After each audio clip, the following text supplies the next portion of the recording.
बोलिए श्री प्राणनाथ प्यारे की, श्री कृष्ण कन्हैया लाल की, श्री सद्गुरु महाराज की, श्री निजानंद स्वामी की, श्री बाजूराज महारानी की, महाराजा छत्रसाल की, स्वामी श्री लालदास जी महाराज की, तीनों पुरी धाम की, बाबा दयाराम साहेब आपकी सदा ही, परमहंस महाराज श्री राम रतन दास साहेब आपकी सदा, परमहंस महाराज श्री चरणदास जी साहेब आपकी सदा ही, गुरु मंगलदास जी साहेब आपकी सदा ही, परमहंस महाराज श्री ज्वादास जी साहेब आपकी सदा, श्री बीतक सत्र महायज्ञ की,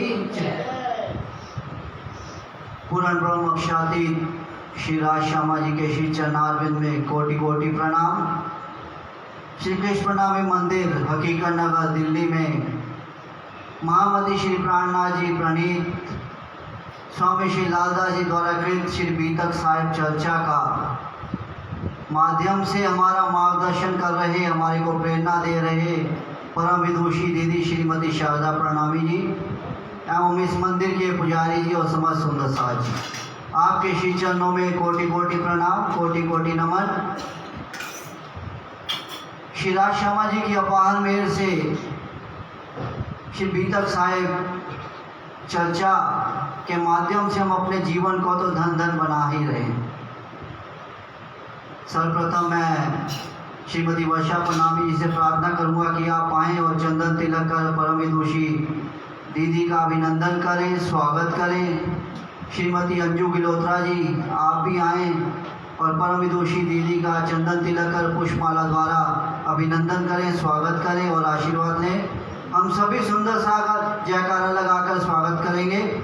बोलिए श्री प्राणनाथ प्यारे की, श्री स्वामी श्री लालदास जी महाराज की, श्री बीतक महायज्ञ की,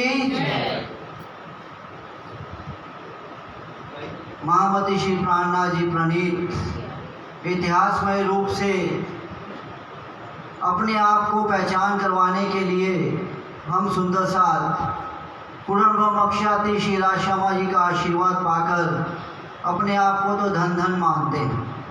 पूर्ण ब्रह्म अक्षाती श्री कृष्ण द्वारा महामंत्र निज नाम मंत्र का जाप लेकर अपने जीवन को सफल बनाने के प्रयास में चल रहे हैं। 18 जुलाई से श्री बीतक चर्चा साहिब आरंभ हुई। कल 27 जुलाई 2022 10वां दिन के प्रसंग में श्री महराज ठाकुर जी सदगुरु की आज्ञा शिरोधारण करके अरब देश में खेता भाई को जगाने के लिए जाते हैं। ये प्रसंग चल रहा है। वहाँ पर किस प्रकार से खेता भाई को जगाने का प्रयास करते हैं और इतने धनवान हैं खेता भाई, सारी दौलत वहीं रह जाती है और उनका धामगमन हो जाता है। और किस प्रकार से श्री महराज ठाकुर जी सुल्तान से चिट्ठी के माध्यम से हाकिम से पूरा धन छुड़ाने का प्रयास करते हैं और हाकिम द्वारा जहाँ पर जिस घर में सारा खजाना रखा होता है आग लगा दी जाती है और उस प्रकार से पूरी धन दौलत लेकर आते हैं और श्री महराज ठाकुर सदगुरु धनी श्री देवचंद जी को चिट्ठी लिखते हैं और वहाँ से सदगुरु जी की आज्ञा के बाद बिहारी जी और श्याम जी भाई महराज ठाकुर के पास पहुँचते हैं। उनको पूरा वृतांत सुनाया जाता है और पूरा धन लेकर वो समुद्र के माध्यम से आ रहे होते हैं। और मान जी भाई को जब ये पता चलता है कि वे महराज ठाकुर के विरुद्ध जा रहे हैं तो उनको जैसे धक्का दे दिया जाता है और आकर चुगली कर दी जाती है। और महराज ठाकुर जब जामनगर पहुंचते हैं तो जाम राजा द्वारा बंदी गृह में रख दिया जाता है। प्रणाम नहीं कर पाते श्री महराज ठाकुर सदगुरु धनी श्री देवचंद जी को। विनय होती है और बाल बाई अपने हिसाब से सदगुरु जी के चरणों में किस प्रकार से व्याख्यान करती हैं और सदगुरु जी भी परेशान होते हैं कि महामती श्री प्राणनाथ जी से बात नहीं हो पा रही। वृत्तांत के माध्यम से 3 बार इसका वर्णन किया गया है किस प्रकार से वो प्रणाम का जवाब नहीं दे रहे। विक्रम संवत 1712 में सदगुरु धनी श्री देवचंद जी का धामगमन होता है और उस प्रकार से पूर्ण ब्रह्म श्री कृष्ण जी को 69 पादियाँ जब लिखी जाती हैं और जब श्री प्राणनाथ जी सदगुरु धनी श्री देवचंद जी के चरणों में आकर नतमस्तक होते हैं और नतर पादियाँ गिर जाती हैं। ये सारा वृत्तांत उपरांत बिहारी जी को गादी पर बैठाया जाता है और सर्वप्रथम श्री महराज ठाकुर प्रणाम करके सभी सुंदर साथ को जगाते हैं कि आइए हम प्रणाम करें और सदगुरु धनी श्री देवचंद जी द्वारा दिखाए गए मार्ग पर जो आज्ञा हमारे को मिली है उसको शिरोधार्य करते हुए आगे चलें। अब आगे के प्रसंग में समय हो गया है।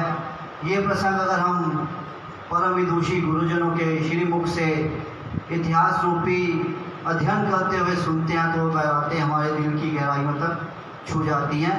परम विदुषी दीदी के श्री चरणों में प्रार्थना कि आज की श्री भीतर चर्चा साहिब आरम्भ करें। श्री कृष्ण प्रणामी मंदिर हकीकत नगर दिल्ली में सायंकाल 7 बजे का समय 28 जुलाई 2022 11वां दिवस।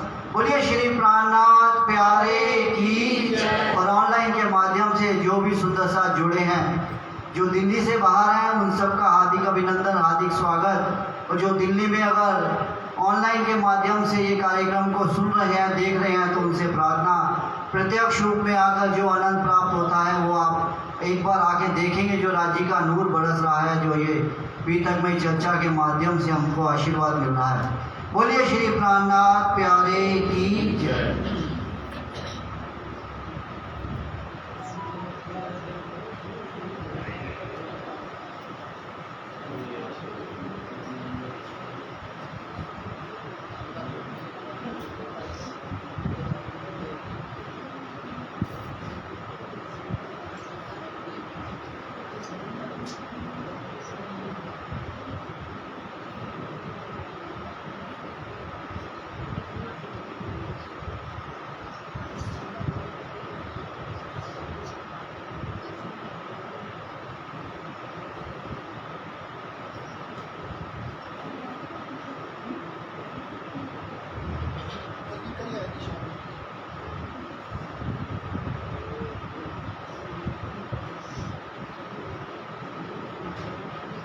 बोलिए श्री प्राणनाथ प्यारे की जय।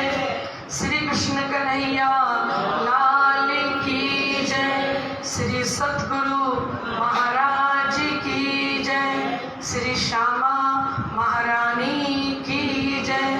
महाराजा श्री छत्रसाल जी की जय। स्वामी श्री लालदास जी महाराज की जय। श्री बाबा दयाराम साहिब आपकी सदा की जय।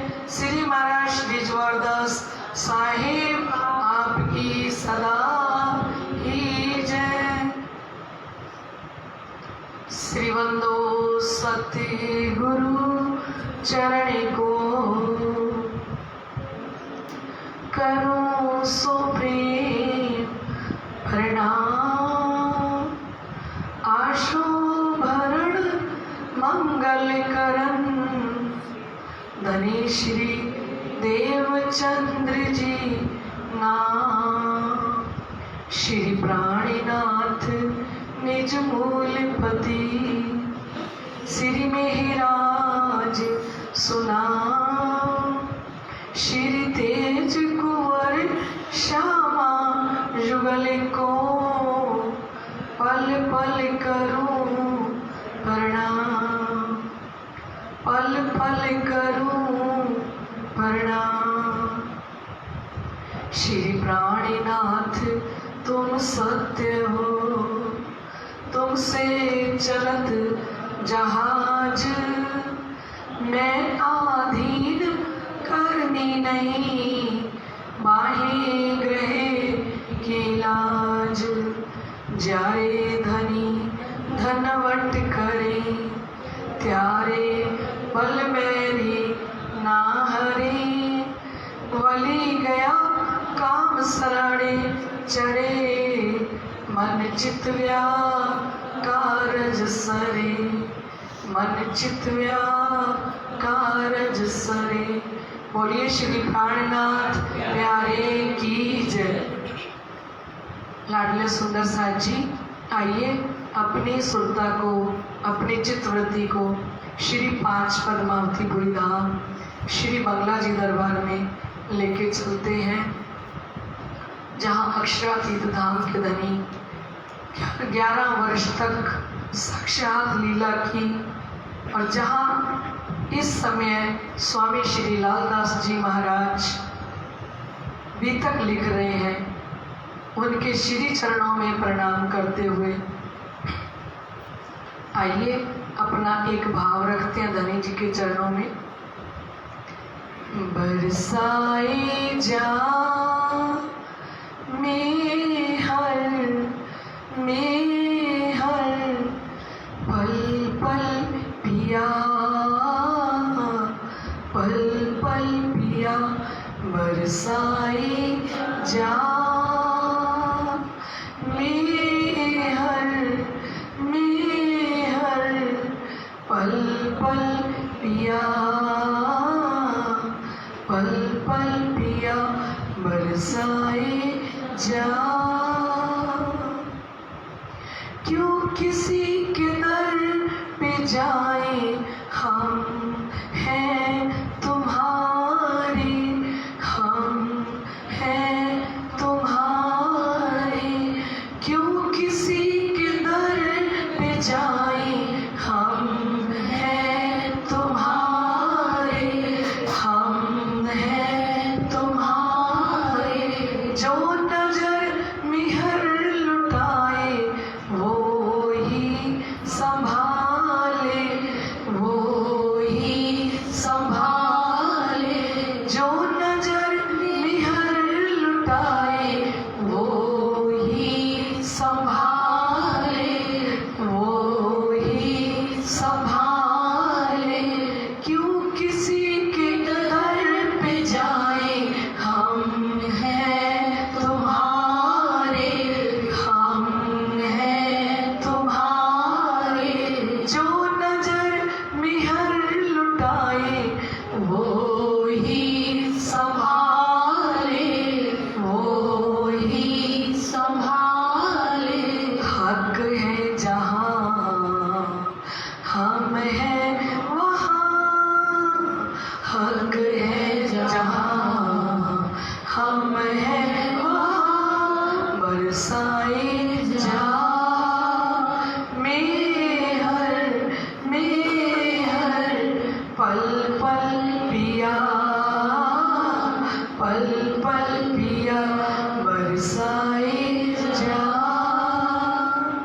प्यारे धनी ने हमको आप जगाया, आप जगाया। प्यारे धनी ने हमको आप जगाया, आप जगाया। मुतलक में हर मिली तो ईमान आया, ईमान आया। मुतलक में हर मिली तो ईमान आया, ईमान आया। बेशक हुए जाम वो पिए, बेशक हुए जाम वो पिए, बरसाए जा में हर पल पल पिया, पल पल पिया, बरसाए जा में हर पल पल पिया, पल पल पिया। बोलो श्री प्राणनाथ प्यारे की जय। श्री राज श्यामा जी की धाम धनी की अपरंपार कृपा से लाडले सुंदर साथ जी, हम सभी आत्माएं ये धाम धनी जी का सुख लेने के लिए इस श्री हकीकत नगर मंदिर दिल्ली में सभी एकत्रित हो जाते हैं। वो भी 6:45 बजे का टाइम दिया है, तो ये सुंदर साथ का ऐसा पक्का नियम है कि 6:45 बजे अपनी अपनी सीट संभाल लेते हैं।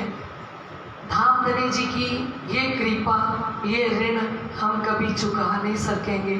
सुंदर साथ जी जो मेहर वो हम पे कर रहे हैं, ऐसे धनी जी के चरणों में कोटि कोटि प्रणाम। एवं इस निज मंदिर की सेवा कर रहे परम श्रद्धेय परम पूजनीय श्री पुजारी जी महाराज, सभी मंदिरों के ट्रस्टीगण, लाइव चर्चा सुन रहे हमारे समस्त सुंदर साथ जो 2.5 वर्ष से रेगुलर लाइव चर्चा सुन रहे हैं, जिन्होंने कभी अपना नियम नहीं तोड़ा, आज भी वो रेगुलर उपस्थित होके ये वाणी चर्चा का आनंद ले रहे हैं। एवं इस मंदिर के अंदर बैठे हुए समस्त सुंदर साथ के हृदय में विराजमान श्री राज श्यामा जी के श्री चरणों में मेरा कोटान कोट बेर प्रणाम। लाडले सुंदर साथ जी, कल हम सुन रहे थे कि किस प्रकार से श्री जी साहेब जी अरब देश से वापिस आए, कैसे सतगुरु जी के चरणों में रहे और कैसे फिर सतगुरु जी का धाम गमन हुआ, और धाम गमन होने के बाद वो श्री इंद्रावती जी के हृदय में साक्षात विराजमान है। इधर गादी खाली हो जाती है, बालबाई आती हैं श्री जी साहिब जी के पास कि मंदिर के अंदर तो कोई सुंदर साथ आता ही नहीं है, अब आप बताओ क्या करना चाहिए। तो वो सारा प्लान अपना बना के आती हैं और प्रस्ताव रख देती हैं शिव जी साहिब जी के सामने, और शिव जी साहिब जी को कहती हैं देखा जाए तो हकदार तो बिहारी जी हैं, उनके बेटे हैं। तो शिव जी ने कहा ये बहुत अच्छी बात है। हमने कल सुना कि किस प्रकार श्री जी साहिब जी स्वयं अपने हाथों से गुरुपुत्र बिहारी जी को गादी पर बैठाया और स्वयं साष्टांग दंडवत प्रणाम उनके चरणों में करते हैं। कितनी गरीबी है श्री जी के अंदर, कितनी नम्रता है, जो उन्होंने वाणी में कहा ना चाहूँ मैं बुजुर्गी, ना चाहूँ खिताब खुदाए, इश्क दीजिए मोहे आपनो, मोहे याई सो मुद्दाए। ना चाहूँ मैं बुजुर्गी, श्री इंद्रावती जी ने धनी से कहा धनी मुझे कोई महानता नहीं चाहिए, मुझे कोई गादी नहीं चाहिए, ना चाहूँ मैं बुजुर्गी, ना चाहूँ खिताब खुदाए, ना ही मैं खुदा का खिताब लेना चाहती हूँ। क्या चाहती हूँ? इश्क दीजिए मोहे आपनो, मोरो मुसो मेरा याई सो मुद्दा, मुझे सिर्फ आप अपना इश्क दीजिए। मेरा तो सारा मुद्दा ही आपकी कोर्ट में, आपकी कचहरी में, मेरा तो सारा मुद्दा ही इश्क का है। क्योंकि क्या मांगा? मांगा तुम मेरे दुल्हा, मन कर कर्म वचन, ए जिन तुम खाली करो, मैं अर्ज करूं दुल्हन। मेरे धनी तुम्हारी साहिबी, तुम अपनी राखो आप, इश्क दीजिए मोहे आपनो, मैं तासो करूं मिलाप। इस भाव को लेके श्री इंद्रावती जी हर पल हर घड़ी धनी जी के चरणों से एक ही चीज मांग रही है कि मांगा तू मेरे दुल्हा। कहती है ए प्रीतम, आप सोचोगे कि इस संसार के अंदर बहुत भिखारी हैं मांगने वाले, सारी दुनिया भिखारी है मांगने के लिए, पर प्रीतम मेरी बात सुन लो, मैं क्या मांगने आई हूँ। मुझे ना कोई दुनिया का धन चाहिए, ना दौलत चाहिए, ना संपत्ति चाहिए, ना मुझे मान चाहिए, ना मुझे प्रतिष्ठा चाहिए, ना मुझे कोई गादी चाहिए। मुझे क्या चाहिए? प्रेम दर्द इश्क तुम्हारा मैं फिर मांगू फिर, प्यारे मिलूं प्यारे पीयूषों, प्यारी श्री महामती कहें बेर बेर। आपका प्रेम मांगती हूँ, आपका इश्क मांगती हूँ, आपका दर्द मांगती हूँ, क्योंकि इश्क दर्द जब आया तब नेचे मिलिए हक, दुखते विरहा उपजसी विरहा प्रेम इशक, इशक दर्द जब आया तब नेचे मिलिए हक। क्योंकि श्री इंद्रावती जी कहती है कि दुखते विरहा उपजी, ये उनको क्या दे रहे हैं राजी महाराज। हम देख रहे हैं कि श्री इंद्रावती जी जो 12 वर्ष 2 महीने 10 दिन की उम्र में सदगुरु धनी श्री देवचंद्र जी के चरणों में आई, और आते ही उनको क्या मिला है? विचार करें। 28 वर्ष की आयु में तो अरब चले गए और वहां से वापस आए तो कितनी हो गई आयु? 36 वर्ष हो गई। वहां से वापस आए कितनी हो गई? 9 वर्ष तक, 9 वर्ष की जो जुदाई की थी, वापिस आए हैं 9 वर्ष बाद। कितने हो गए फिर? 37 हो गए। 9 वर्ष बाद लौट के आए हैं ना, तो क्या होगी आयु? 37। और अब तक क्या मिल रहा है उनको? विचार करें क्या मिल रहा है। वहां गए अरब में, क्या मिला? दुख ही दुख। और वाणी के प्रकरण में क्या लिखा? दुख तो प्यारो मेरो प्राण को आधार, सो में छोड़ियो क्यों कर जाए, सो मैं लियो है बुलाए।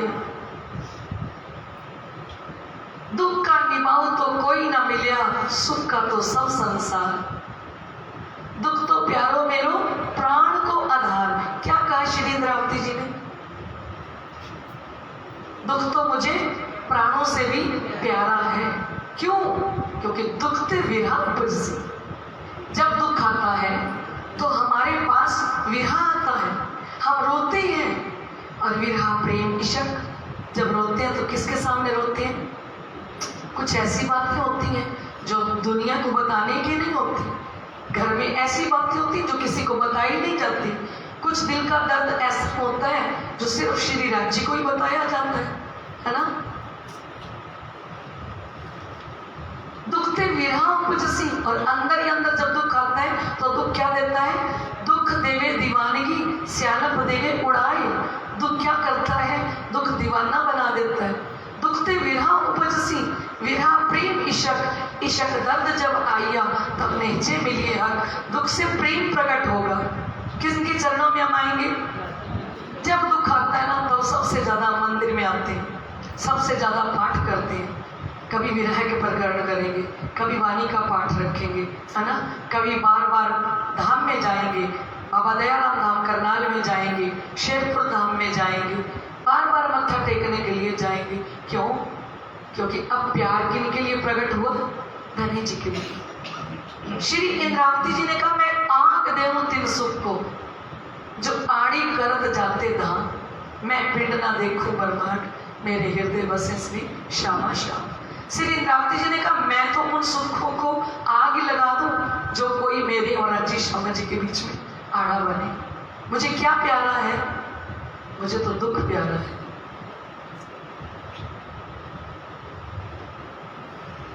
दुख का निभाऊं तो कोई ना मिले, सुख का तो सब संसार।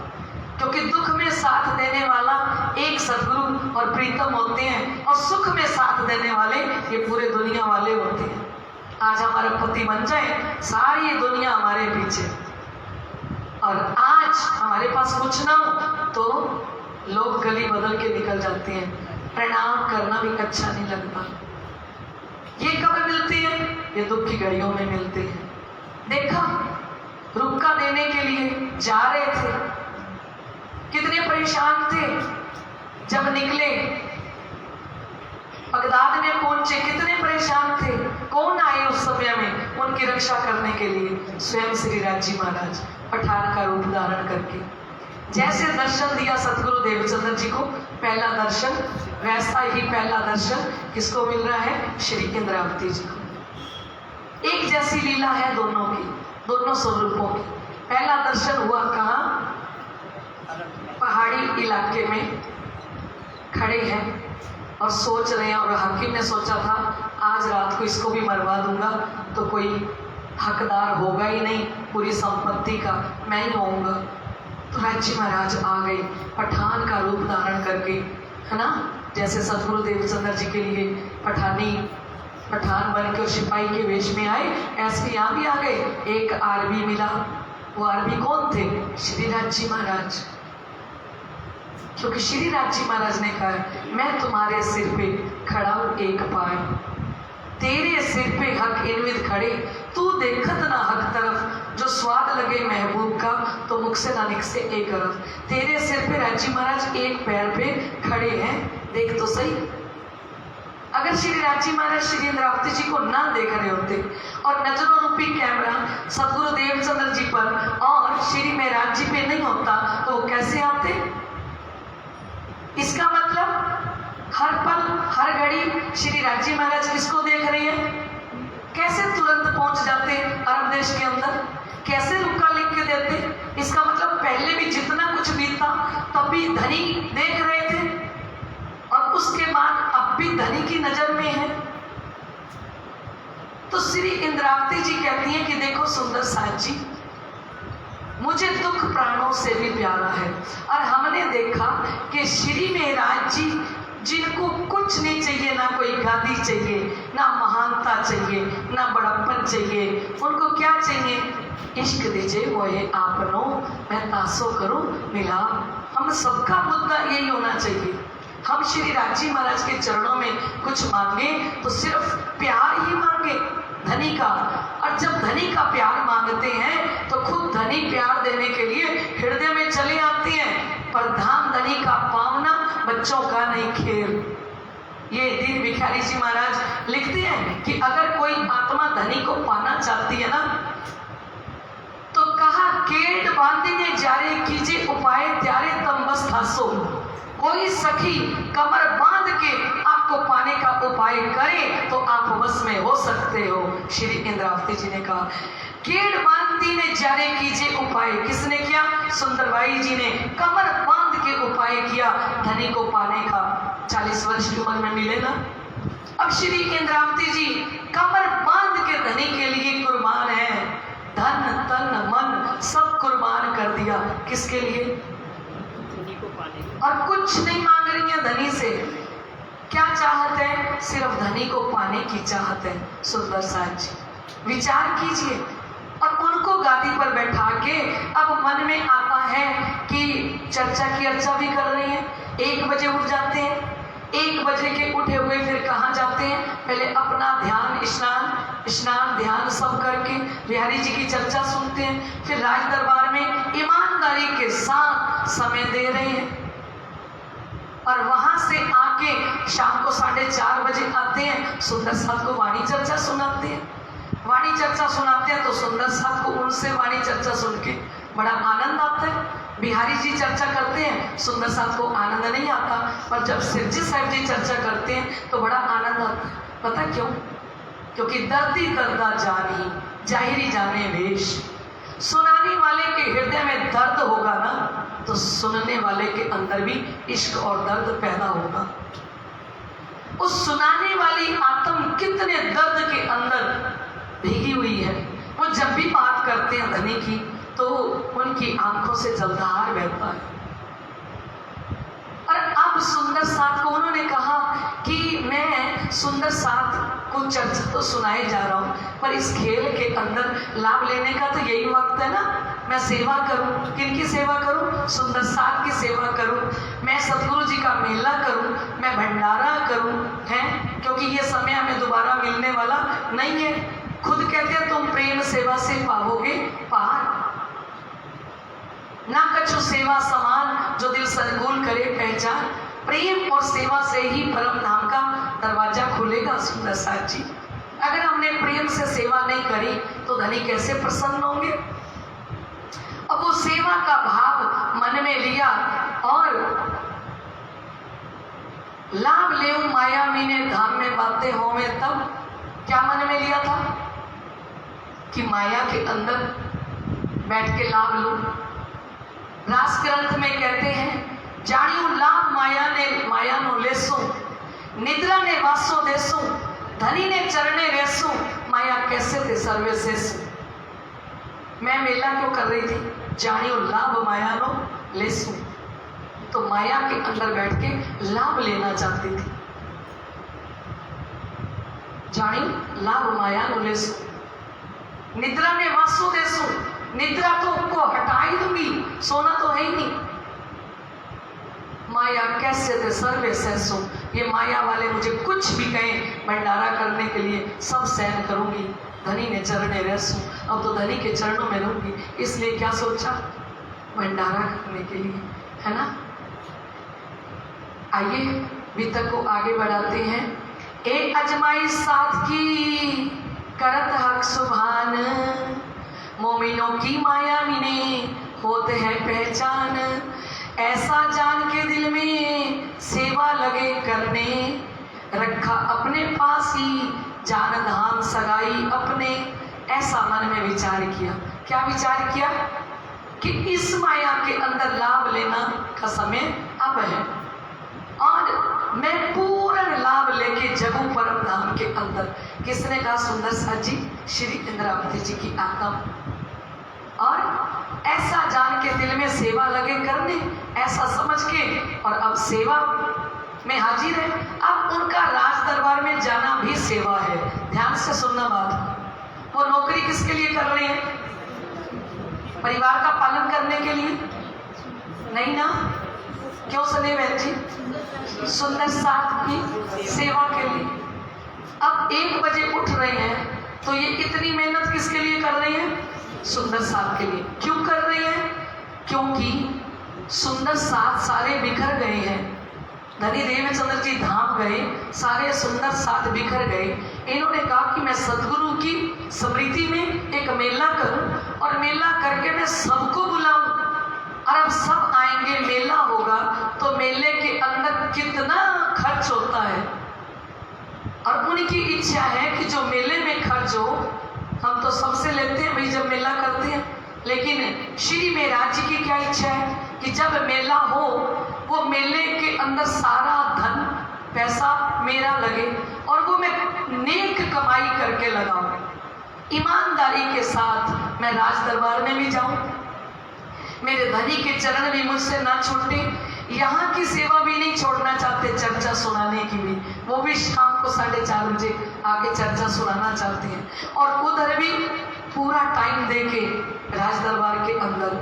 तो कहते ऐसा जान के दिल में सेवा लगे करने, रखा अपने पास ही जान धाम सगाई अपने। कांची भाई को अपने पास रख लिया, क्योंकि कांची भाई परम धाम की आत्म है, उन्हें अपने पास रखा। तिनको तब एक जो हाथ चला की होए, तुम 107 की सेवा करो, ये है मेरा हुक्म।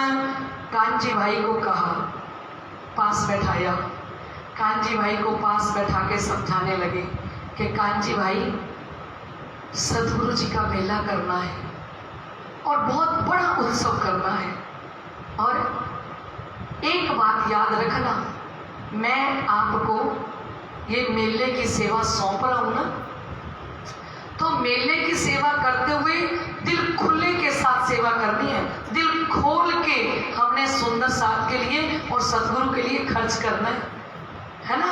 जो हाथ चलाकी होए तुम, बिल्कुल कैसे, कंजूस मत बनना किसी के लिए भी, और सेवा करते हुए ना किसी प्रकार का कोई संकोच ना करना कि भाई इतना लग रहा है, ये सतगुरु जी के लिए कपड़ा मंगवा रहे हैं, राजा का मंगवाएंगे अभी कपड़ा, तो ये इतना महंगा है, अब ये लें या थोड़ा सस्ता लें। क्या आदेश दिया शिवजी साहब जी ने, क्या आदेश दिया कि कंजूसी मत करना। और ये हमें भी आदेश दे रहे होंगे कि जब सदगुरु और धनी की बारी आए, उस समय हम अपने दिल को खोल के रखें सेवा करते हुए। अब देखना इस सेवा के लिए उनके साथ क्या होता है, पर कुर्बानी को नाम सुन के मोमिन उल्सत अग, कुर्बानी का समय आया ना, श्री इंद्रावती जी खुद को कुर्बान कर रही हैं। कहते कछु पीछा ना देखियो, क्या कहा, आप मेरे साथ बोलते जाओ, क्या कहा, कछु पीछा ना देखियो, क्या कह रहे हैं, पीछे मुड़ के मत देखना है, करते खर्च मेरे साथ, क्या कह रहे हैं, सुंदर साथ की सेवा का मौका मिले, सदगुरु के भंडारे का मौका मिले, सदगुरु का स्मृति महोत्सव मनाया जा रहा है, तो पीछे मुड़ के ना देखना खर्च करते हुए हैं। मैं सब सौंपया तुम्हें, दिया मुद्दा तेरे हाथ, किसको सौंप दिया? आप जागृत होके बोलते जाओ ताकि एक एक चौपाई आपके अंदर जाए। मैं सब सौंपया तुम्हें, किसको सौंप दिया? कांजी भाई को। और दिया मुद्दा तेरे हाथ, ये सेवा का सारा मुद्दा किसके हाथ में दे दिया?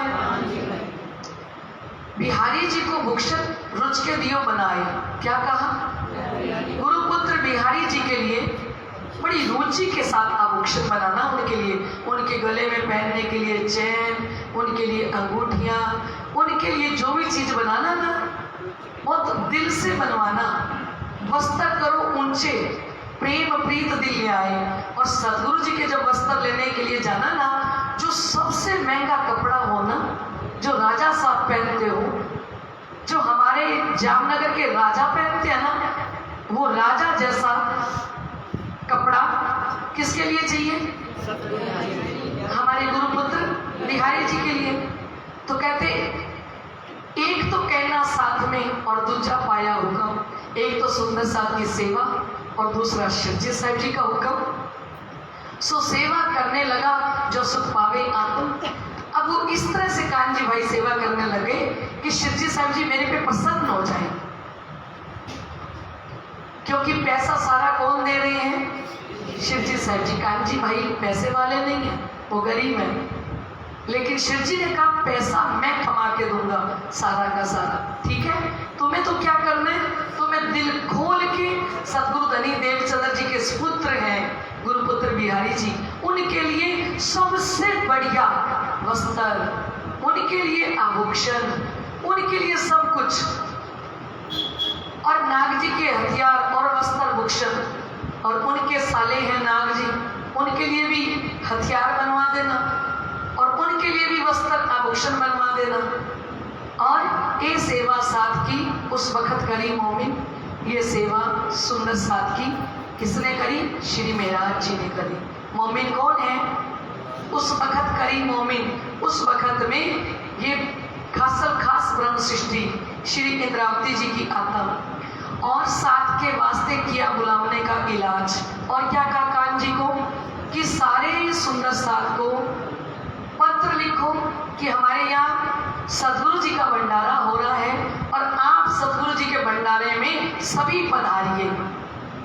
जो भंडारा करता है ना, उसको पता होता है कि भंडारा करना कितना मुश्किल होता है। और जब होता है ना वो 7 दिन पता नहीं लगते, और जब पहले तैयारियां चल रही होती हैं और पहले जो सबको बुलाना होता है, तैयारियां करनी होती हैं, क्योंकि परमहंस महाराज श्री ज्वारदास जी की कृपा से महाराज श्री जी के नाम पर 6 समृद्धि महोत्सव श्री गंगानगर में मनाए। और महाराज श्री ज्वारदास जी हुक्म करते कि एक मेला तो करो, और बस वो हुक्म करते और तैयारियां शुरू हो जाती। 108 पराई भी रखनी है, 108 रुमाल भी बनानी है, 108 आरतियां भी चाहिए, है ना, 108 सिर पे उड़ने के रुमाल चाहिए, बैठने के आसन चाहिए। जो सारे सदगुरु जी बाहर से आएंगे उनके लिए व्यवस्था चाहिए, जो बाहर से सुंदर साथ आएंगे उनकी व्यवस्था चाहिए। तो ये भंडारा करना आसान नहीं होता, पैसा तो खर्च होता है, पर व्यवस्था करना और वो भी सफलता को पाना बहुत मुश्किल होता है। और वो सदगुरु की कृपा हो, धनी की कृपा हो, तो सफलता भी मिलती है। अब इन्होंने कहा कि विशाल भंडारा करना है और सारे सुंदर साथ को कांजी भाई आप बुलाइए। और सभी सुंदर साथ को कांजी भाई पत्र लिखते हैं, इनको इकट्ठे करके उत्सव कीजिए श्रीराज। अपने इनको इकट्ठा करके, और श्रीराज है हमारे सदगुरु धनी श्री देवचंद्र जी महाराज, साक्षात नाम के धनी हैं, उनके नाम पे भंडारा करना है। इस वास्ते साथ को किया बुलाने का हुक्म, इसलिए सारे सुंदर साथ को बुलाने का हुक्म किसको किया? बोलो ना, कांजी भाई को हुक्म किया। और मैदा घी खाड़ को इकट्ठे करो तुम। कांजी भाई को कहा कि मैदा चाहिए, खांड चाहिए, घी चाहिए, है ना, और ये सब इकट्ठा करो, क्योंकि हम सभी सुंदर साथ को इस समृद्धि महोत्सव के अंदर अच्छे से अच्छे व्यंजन, अच्छे से अच्छे भोजन प्रसाद बना के खिलाना चाहते हैं। सामा लगे जोड़ने धरे अपने घर में, सारा सामान शिवजी साहब जी इकट्ठा करने लगे। राजा को कह दिया मुझे नित्य प्रति जितना मेरा बनता है ना पगार वो रोज दे दिया करो, और मुझे क्या करना है, मुझे अपने सतगुरु के लिए भंडारा करना है। और सारा सामान इकट्ठा करते हुए सामान कहाँ रखना शुरू कर दिया, अपने घर में रखना शुरू कर दिया। सामा जमा होने लगी, कपड़ा मंगाया उठते, ये सारा जो हुआ ना ये कपड़े के कारण हुआ था। शिवजी साहेब जी ने कहा कानजी भाई को कि कानजी भाई, जो हमारे जामनगर के राजा वस्त्र पहनते हैं ना, जहां से वो कपड़ा लेते हैं, हमें अपने गुरुपुत्र बिहारी जी को मेले वाले दिन समृद्धि महोत्सव के जितने दिन रहे, हमें वही वस्त्र उनको पहनाने हैं जो यहाँ का राजा पहनता है।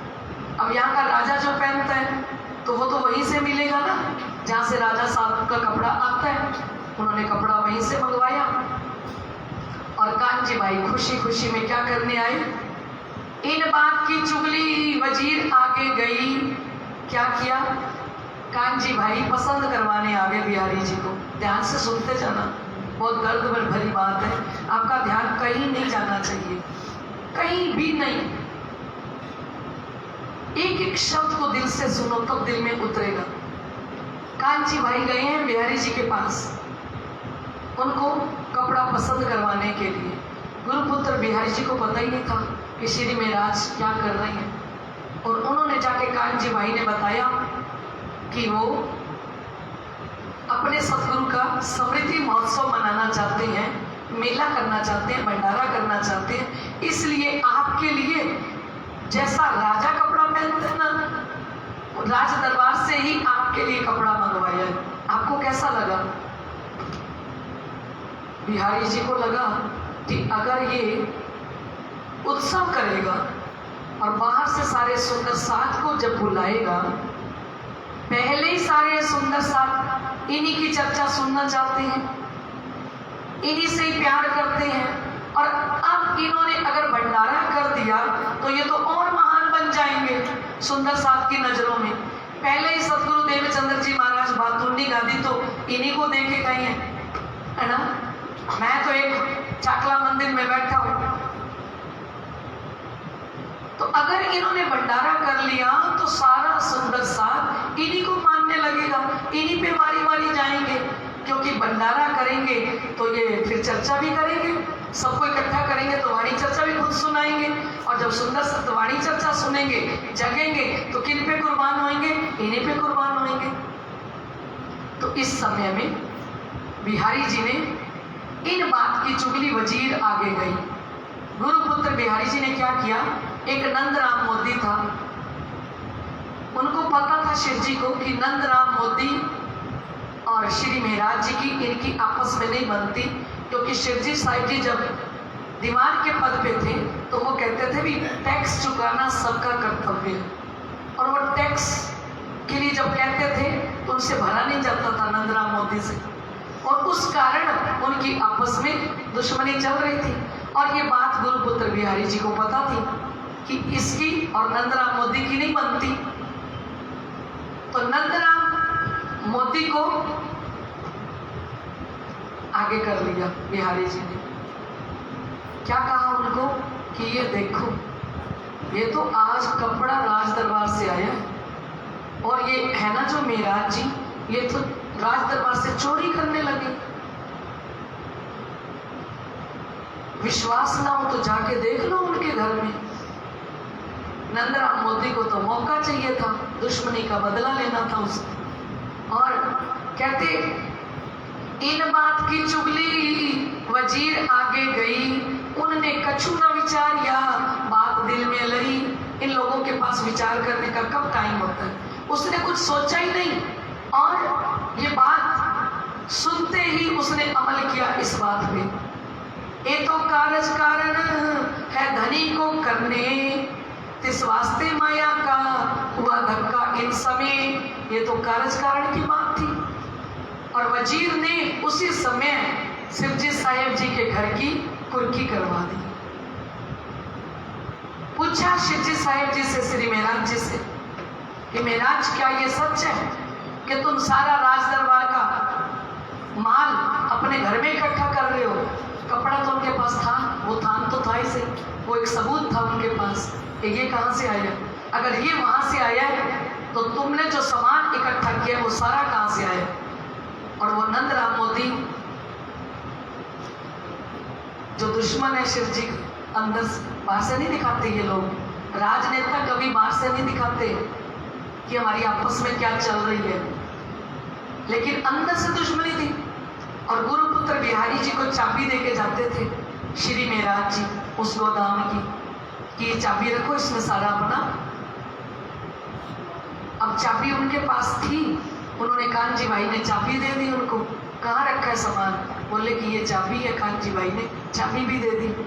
अब जब चाबी दी तो बिहारी जी को लगा, बता ही गए हैं कानजी कि हम तैयारियां क्या क्या कर चुके हैं और क्या क्या मंगवा चुके हैं वहां से, और कितना सामान आ चुका है। शिवजी से पूछा कि क्या ये सच है? शिवजी साहब जी ने कहा, आप मेरे साथ चल के देख सकते हो। और नंदराम मोदी ने चाबी लेके और सारे माल के ऊपर आटा, दाल, घी, कपड़ा, जो कुछ भी था वो राज दरबार की सील लगा दी, सील मोर लगा दी राज दरबार की। रात में सारा काम कर लिया।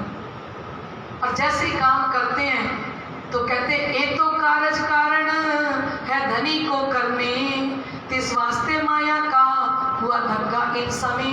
कहते ये तो कारज कारण की बात थी, कौन करना चाहते हैं? ये धनी यहाँ मेला नहीं करवाना चाहते।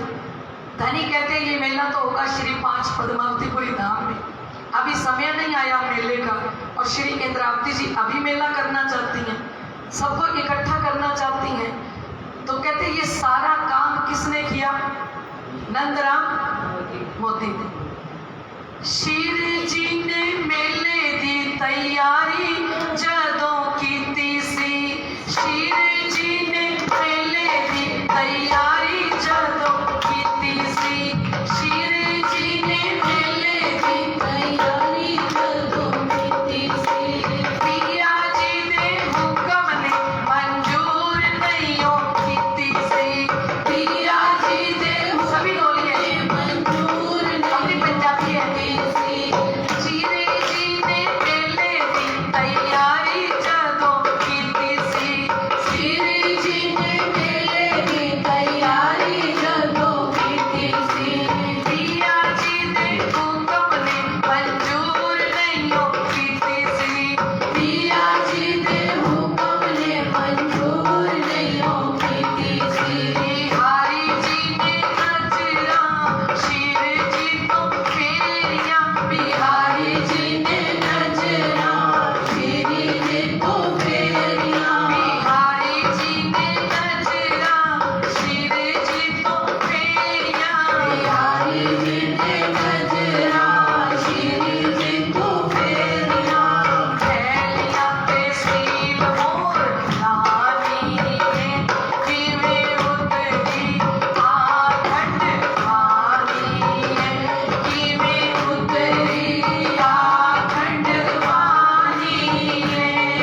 राजा के तक पहुंच गई, वजीर तक पहुंच गई।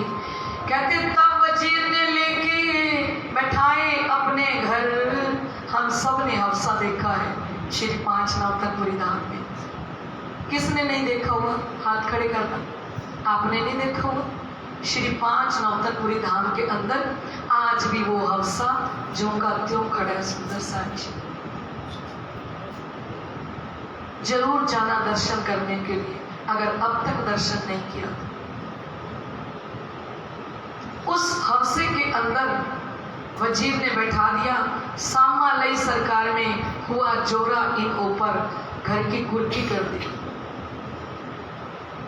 और सारा सामान राज दरबार में ले लिया। गवर्नमेंट के सीलमोहर तो उन्होंने लगा ही दी थी और सारा जब्त कर लिया।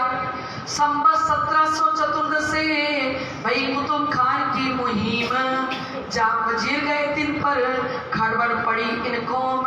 संवत 1714 में अहमदाबाद वाले राजा ने फिर कह दिया कुतुब खान ने जामनगर के राजा को कि अगर तुम टैक्स नहीं चुकाते हो ना तो फिर युद्ध के लिए तैयार हो जाओ, हम आप पे धावा बोलने के लिए तैयार हैं। तो वो जामनगर का राजा और वजीर ये दोनों अहमदाबाद चले जाते हैं। बैठे प्रमोदपुरी भी ने जाए हफ्सा लिखा इत ता विचार करने लगे थे इस्लाम काम परतित। कहाँ बैठा दिया? बैठे प्रमोदपुरी में ने, जहाँ ब्रह्म ज्ञान की बारिश होगी, जहाँ धनी ज्ञान देने के लिए आएंगे, ब्रह्म ज्ञान देने के लिए आएंगे और जिसको हफ्सा कहा। और ता विचार करने लगे थे इस्लाम काम परतित। अब शिवजी साहब जी विचार करते हैं, धनी जी के साथ बातें करते हैं कि धनी जी एक बात तो बताओ, क्या ये मेला मैं अपने स्वार्थ के लिए कर रहा था? चलो बिहारी जी के मन में तो ये आया कि शायद मैं गादी लेना चाहता हूँ, मैं महान बनना चाहता हूँ। क्या मैं महान बनने के लिए मेला कर रहा था? मैं तो सारे सुंदर साथ की जागने के लिए ये महोत्सव रख रहा था, समृद्धि महोत्सव, कि सारे सुंदर साथ इकट्ठे हों, उनको वस्त्र पहनाऊं, आभूषण पहनाऊं, उनकी सेवा करूं मैं, हैं, और वो वाणी चर्चा सुने और वो आत्माएं जागृत हो। तो मेरे दिल के अंदर तो ऐसा भाव ही नहीं था, तो आपने ऐसा क्यों किया? क्यों ऐसा हम पर पहुंचाया सखत वखत? अब श्री इंद्रावती जी पूछती है राजी महाराज से कि श्री राजी महाराज इतना सखत वक्त मेरे पर क्यों आया? हम तो बंदगी में थे, क्यों ऐसा किया? इत मैं तो सेवा कर रहा था ना, तो फिर आपने ऐसे क्यों किया? थी मेरे मन में उम्मीद ले जमात करूं निज धाम। मैं मेला क्यों कर रहा था? कि मैं सारे सुंदर साथ को इकट्ठा करूं और परम धाम जैसे सुख संसार के अंदर इनको दूं, हैं? और कछुए वास्ते कछु न लिया काम। और मैंने कोई बुजुर्गी के लिए, महान बनने के लिए ये मेला मैं नहीं कर रहा था। मेरे को तो मेला क्यों करना था कि सारे सुंदर साथ के हाथ सतगुरु जी ने मेरे हाथ में दिए हैं, मैं इन सब को जगा दूं। अब ये गांव गांव से दूर दूर से आएंगे, महोत्सव करना होता है तो वापस थोड़ी जाया जाता है, तो उनके लिए व्यवस्था भी तो करनी चाहिए। सुबह की नाश्ते की, फिर दोपहर की, फिर रात की, जहाँ भी मेला होता है हम देखते हैं कि मेले में सब प्रकार की व्यवस्था करनी होती है। तो कहते मैंने तो इसलिए ये मेला करना चाहा कि सब सुंदर साथ को मैं जगाऊं। ये विचार करते श्री देवचंद्र जी बैठे दिल पर, कहते ऐसा विचार कर ही रहे थे तो सदगुरु धनी श्री देवचंद्र जी महाराज 13 महीने तक श्री महाराज जी कहाँ रहते हैं? हवसा के अंदर। हम तो इस वित्त को एक दिन में पूरा कर देते हैं। और देखिए शतरुद्धि भरी हुई है पूरी की पूरी। 12 मास 6 ऋतुएं किस तरह से वो तड़पते हैं, कितना विलाप करते हैं। एक वर्ष के अंदर होली भी आई, दीपावली भी आई, बस सब लोग होली खेल रहे थे। तो शिवजी ने देखा कि मैं होली किसके साथ खेलूं? होली तो अपने प्रीतम के साथ खेली जाती है। अरे मैं अकेली इस हवसा के अंदर बैठी हूँ, मैं होली किसके साथ खेलूं? दीपावली का उत्सव आया, आपको पता है दीपावली के समय में कितने पटाखे बजते हैं। और उस दिन वो जो रात थी, काली अंधेरी रात, वो श्री इंद्रावती जी के लिए कैसी होगी, वो रात्रि कैसी होगी। वो कहाँ बैठी है? हवसा में। राधा अष्टमी आई, जन्माष्टमी आई, राधा अष्टमी आई, तो मंदिर के लिए सोचते हैं कि आज मंदिर में कितनी भीड़ होगी, आज कितना सुंदर साथ होगा। मैं कहाँ बैठा हूं?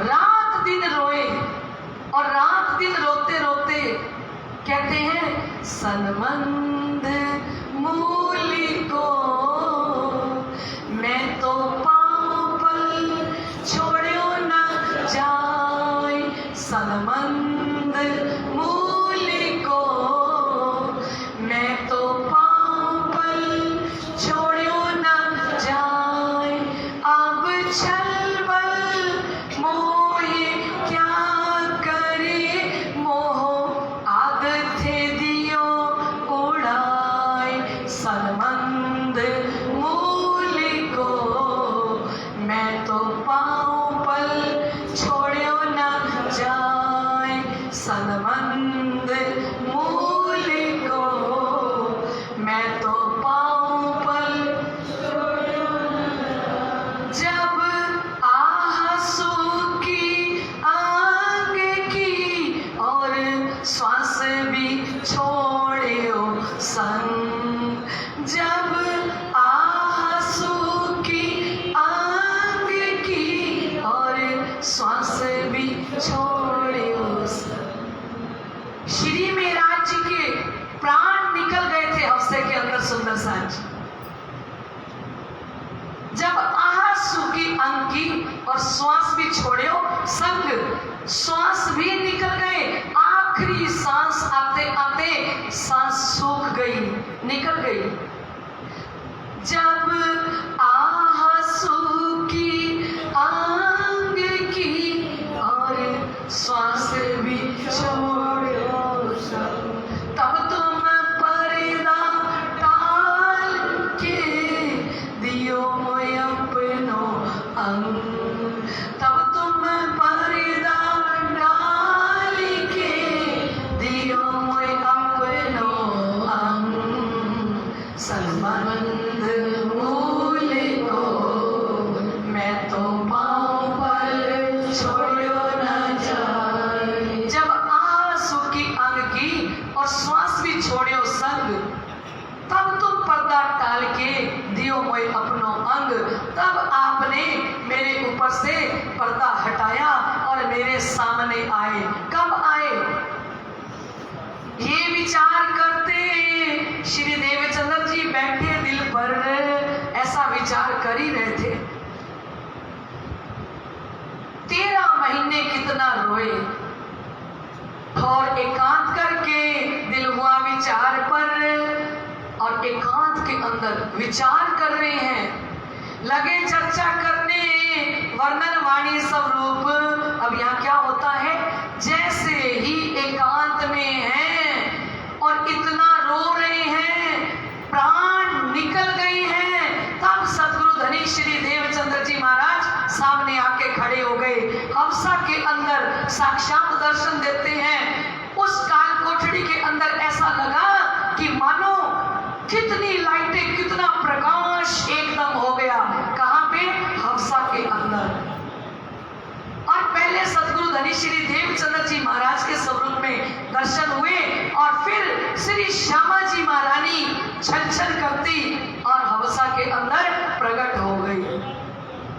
दीदार दिता श्यामा महारानी ने, किवें उतरी आखंड वाणी ने, किवें उतरी आखंड वाणी ने, ब्रह्म सृष्टि ते किवें कोई मेहरबानी, ब्रह्म सृष्टि ते किवें कोई मेहरबानी, सुन लो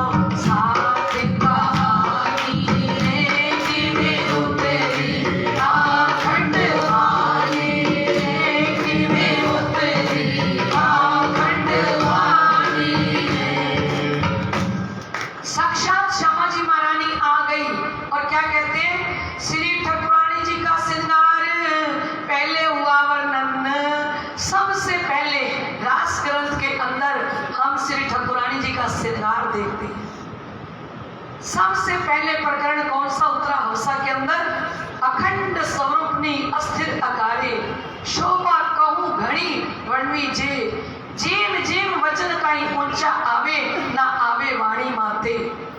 वो अखंड श्यामा जी महारानी हंसे के अंदर साक्षात सामने खड़ी हो गई हैं और सबसे पहले अखंड स्वरूप श्यामा जी महारानी का, ठाकुरानी जी का वर्णन करते हैं और पीछे राज का श्रृंगार जरूर करने। पहले किसके स्वरूप का वर्णन किया, पहला दर्शन किसका हुआ, हमारी तारतम्यवाणी में पहला प्रकरण कौन सा उतरा है, श्री ठाकुरानी जी का श्रृंगार। ये पहला प्रकरण उतरा है हंसा के अंदर। यहाँ से वाणी उतरने की शुरुआत हुई है। श्यामा जी ने दर्शन दिया तो श्यामा जी के स्वरूप का पूर्ण वर्णन किया।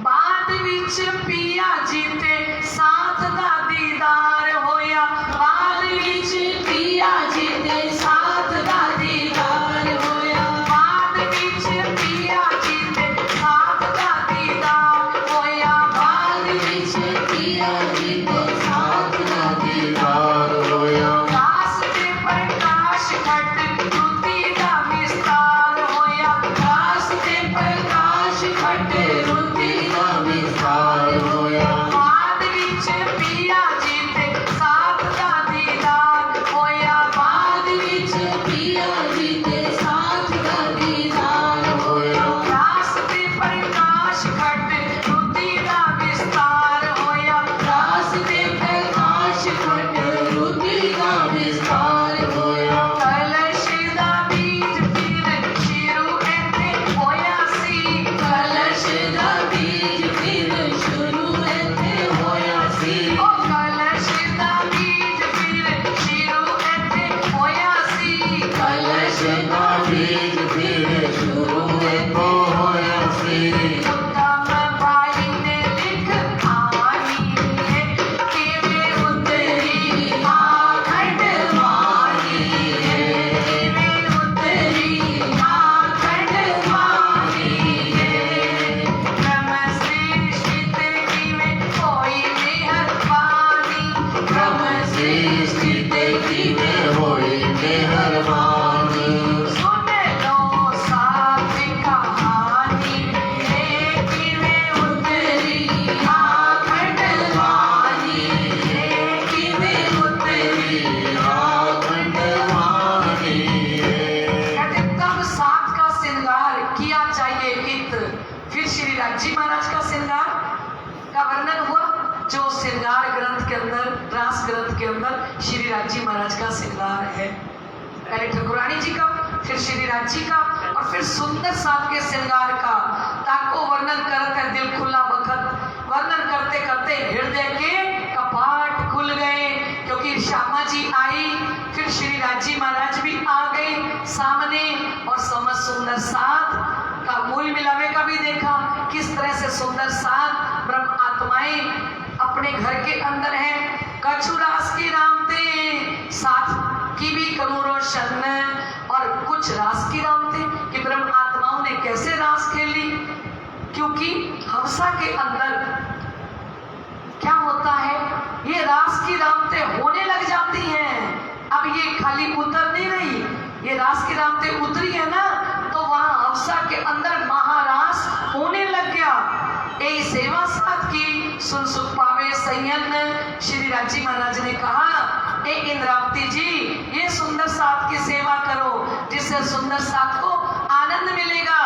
आप तो सुंदर साथ को भोजन प्रसाद देना चाहती हो, आप तो वस्त्र पहनाना चाहती हो, भोजन सुबह करेंगे तो दोपहर को फिर भूख लग जाएगी, दोपहर को करेंगे तो शाम को फिर भूख लग जाएगी।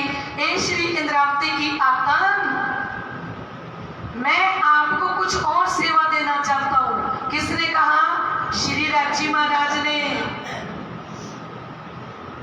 सुंदर साथ को ब्रह्मवाणी का आहार देना चाहता हूं। जो आप आहार देना चाहती हो ना, वो तो सुबह का खाया शाम को भूल जाते हैं, और वस्त्र है तो कितने दिन तक चलेंगे। आप वस्त्रों की सेवा करना चाहते हो, मानो सबको पहना दो, तो वो वस्त्र कितने दिन तक चलेंगे। तो उस समय में श्री राजी महाराज ने कहा कि एक इंद्रावती, मैं तेरे से अखंड सेवा लेना चाहता हूं। फिर श्री इंद्रावती जी अपने आप को कहती है, भौरी तू ना भूल श्री इंद्रावती, ए भोली श्री इंद्रावती तू भूल मत, ऐसा पीयू का समय पाए, तेरे को इतना सुंदर वक्त प्रीतम ने दिया है, तू ले धनी अपना औरों जिन दिखाए। अरे तेरे प्रीतम तुझे एकांत में मिलना चाहते थे। श्री राजी महाराज ने कहा, श्री इंद्रावती मैं चाहता था मैं तुझसे एकांत में मिलूं, है ना, पर तू तो और भीड़ बढ़ाने लग गई, तू तो मेला करने लगी और मेले में बाहर के सुंदर साथ को भी बुलाने लगी, और मेरे मिलने का वक्त आ रहा था, मैं तुझे मिलना चाहता था, और उस समय में इतनी भीड़ अगर लग जाती तो मैं तेरे को कैसे मिलता। अब श्री इंद्रावती जी अपने आप को कहती हैं, भोली तू ना भूल श्री इंद्रावती, ऐसा पीयू का समय पाए, तू ले धनी अपना और जिन दिखाए। श्री राजी महाराज ने कहा, ये भोली इंद्रावती तू अपने पिया को तो पहले पा ले, तो ये यो धनी कब मिलसी, पहचान के लिए सुहाग, इस तरह से तेरे को प्रीतम खेल में कैसे मिलेंगे। अपने सुहाग की पहचान कर, ऐसा एकांत कब पावेगी, अब है तेरा लाग। अरे कह रही है कि मुझे हफ्से में क्यों बंद कर दिया, मैं तो सेवा कर रही थी, मैं तो सुंदर साथ पर तन मन धन कुर्बान कर रही थी, मेरी क्या गलती है। तो श्री राजी ने प्रकरण उतारा बताने के लिए कि ये गलती है, मैं जो दे रहा हूं वो क्या दे रहा हूं, ऐसा एकांत कब पावेगी। अब हफ्से में तू अकेली बैठी है, मैं तुझसे मिलना चाहता हूं, पति अकेले में मिलना चाहता है या पूरा परिवार बैठा हो तब मिलना चाहता है। तू तो अपने पूरे परिवार को इकट्ठा कर रही थी, मैं तेरे से अकेले में तेरे से मिलन करना चाहता था, तेरे से मिलना चाहता था। तो वाणी की चौपाइयों में सिद्ध किया, ऐसा एकांत कब पावेगी, अब है तेरा लाग, बहुत बखत भला पाइया। ए श्री इंद्रावती क्यों मुझसे लड़े जा रही है, बहुत वक्त भला पाइया, बड़ा सुंदर समय मैंने तुझे दिया है। तो दियो धनिये आप, खुद धनी ने इतना सुंदर वक्त दिया है, मेहर करी महबूब ने करके संग मिला। अब श्री इंद्रावती जी खुद को कहती हैं, हाँ ये तो श्री राजी महाराज ने मुझे बड़ा सुंदर वक्त दिया है, ये तो धनी ने मेरे पर कृपा की है, मेरे को तो पता ही नहीं लगा, मैं तो इतने उलाने दे चुकी थी उनको, इतना कुछ कह चुकी थी कि मुझे बंद क्यों किया, मैं तो नेक कार्य कर रहा था, मैं तो सुंदर साथ को इकट्ठा कर रहा था।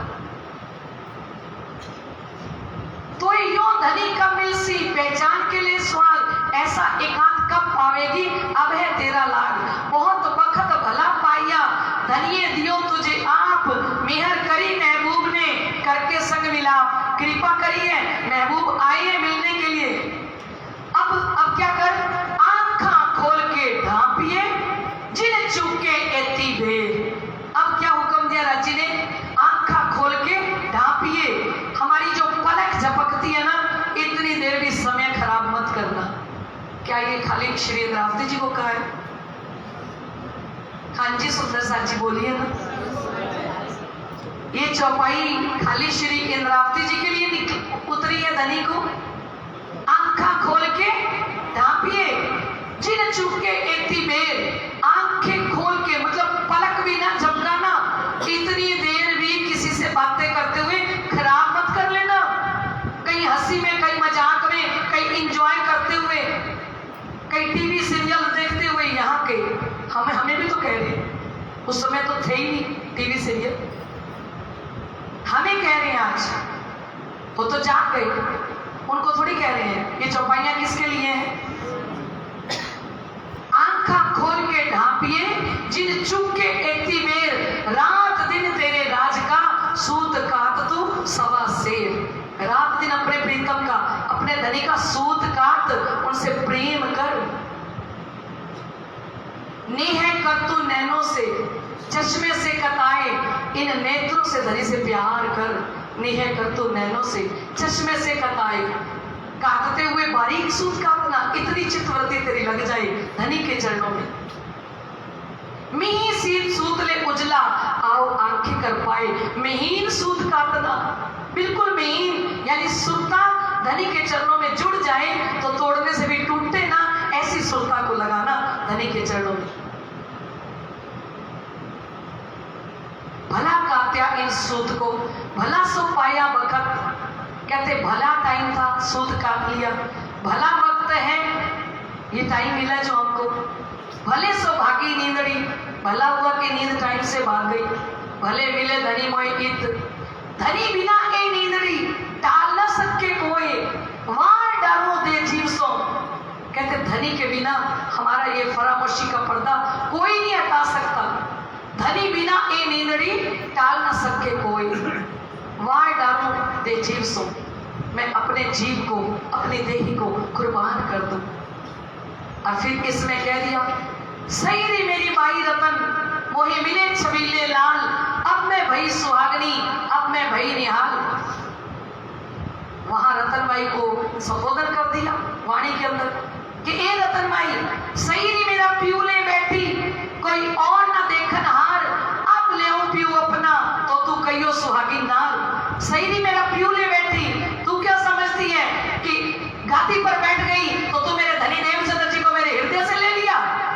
अरे वो धनी देवचंद्र जी मेरे हृदय में साक्षात आके विराजमान हो चुके हैं। सही री मेरा प्यू ले बैठी, कोई और ना देखनार, अब ले प्यू अपना तो तू कहियो सुहागिन नार। देखना मेरे प्रीतम को मैं कैसे लेती हूँ, तब तू ही कहेगी कि ये सुहागिन है। सही री मेरी बाई रतन, मोही मिले छबीले लाल, अब तुझसे क्या छुपाना रतन भाई, एक गुरुपुत्र बिहारी जी आपसे क्या छुपाना। सही री मेरी बाई रतन, मोही मिले छबीले लाल, मुझे वो मिल गए हैं प्रीतम, आ गए मेरे हृदय में राजी भी, श्यामा जी भी, मेरे सदगुरु धनी श्री देवचंद्र जी महाराज भी आ गए हैं। सही री मेरी बाई रतन, मोही मिले छबीले लाल, अब मैं भई सुहागनी, अब मैं भई निहाल, अब मैं सुहागिन हो गई हूँ। क्योंकि जब तक रूह को दीदार नहीं होता, रूह तब तक दावे के साथ नहीं कहती थी कि मैं धनी की सुहागिन हूँ, और जब धनी साक्षात दर्शन दे दे तब अपने आप को सुहागिन का हुज्जत दावा लेना बड़ा आनंद आता है। श्री इंद्रावती जी को साक्षात्कार हो गया, अब मैं भई सुहागिनी, अब भाई मैं भई निहाल, मैं एक विध मांगी प्यू पे, मैं तो खाली मेला ही करना चाहती थी, है मैं एक विध मांगी प्यू पे, प्यू ने कई विध करी रोशन, बातें इन रोशन की कस्सी जाए वतन। अरे मैंने तो एक पिया से मांगा था कि मुझे मेला करना है, ये ध्वनि ने तो इतनी रोशनी दे दी, रास ग्रंथ उतर गया अवसा में, प्रकाश ग्रंथ उतर गया, शत्रुति उतर गई। मैं एक विध मांगी प्यू पे, मैं तो एक भंडारा करना। ये इतने भंडारे होंगे इस तांडव सागर के कि कोई गिन नहीं सकेगा, क्योंकि इस गुलजम वाणी को 108 परायण के रूप में लोग पधरा पधरा के पता नहीं कितने भंडारे करेंगे, मैं एक करना चाहती थी। बोलिए श्री प्राणनाथ। मैं एक विध मांगी प्यू पे, प्यू ने कई विध करी रोशन, और ये मेरे धनी ने मुझे इतनी रोशनी दे दी, बातें इन रोशन की करसी जाए वतन। ये रोशनी जितनी जो धनी ने दी है ना, ये बातें परम धाम में होगी, क्योंकि मुझे कौन मिल गए हैं? मुझे धनी मिले हैं, वो भी खेल के अंदर मिले हैं, वो भी स्वयं आए हैं मेरे लिए। तूने तो मुझे हफ्से में बंद करा दिया ना, अब जाग गए हैं, अब नहीं कहते तूने करवाया, अब क्या कहते हैं? ये तो कारज कारण करने पियो को, ये तो कारज कारण की बात है ना। तो कहते हैं ये सारी वाणी का अवतरण होता है, तो कहते दुख मोह सो जाता रहा,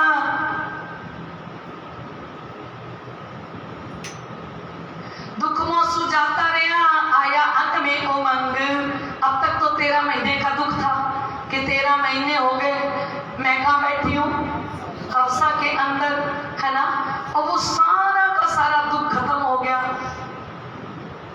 तुम आए सब आया, दुख गया सब दूर, श्री महामत इन सुख की क्यों कहूँ, जो उदयो मूल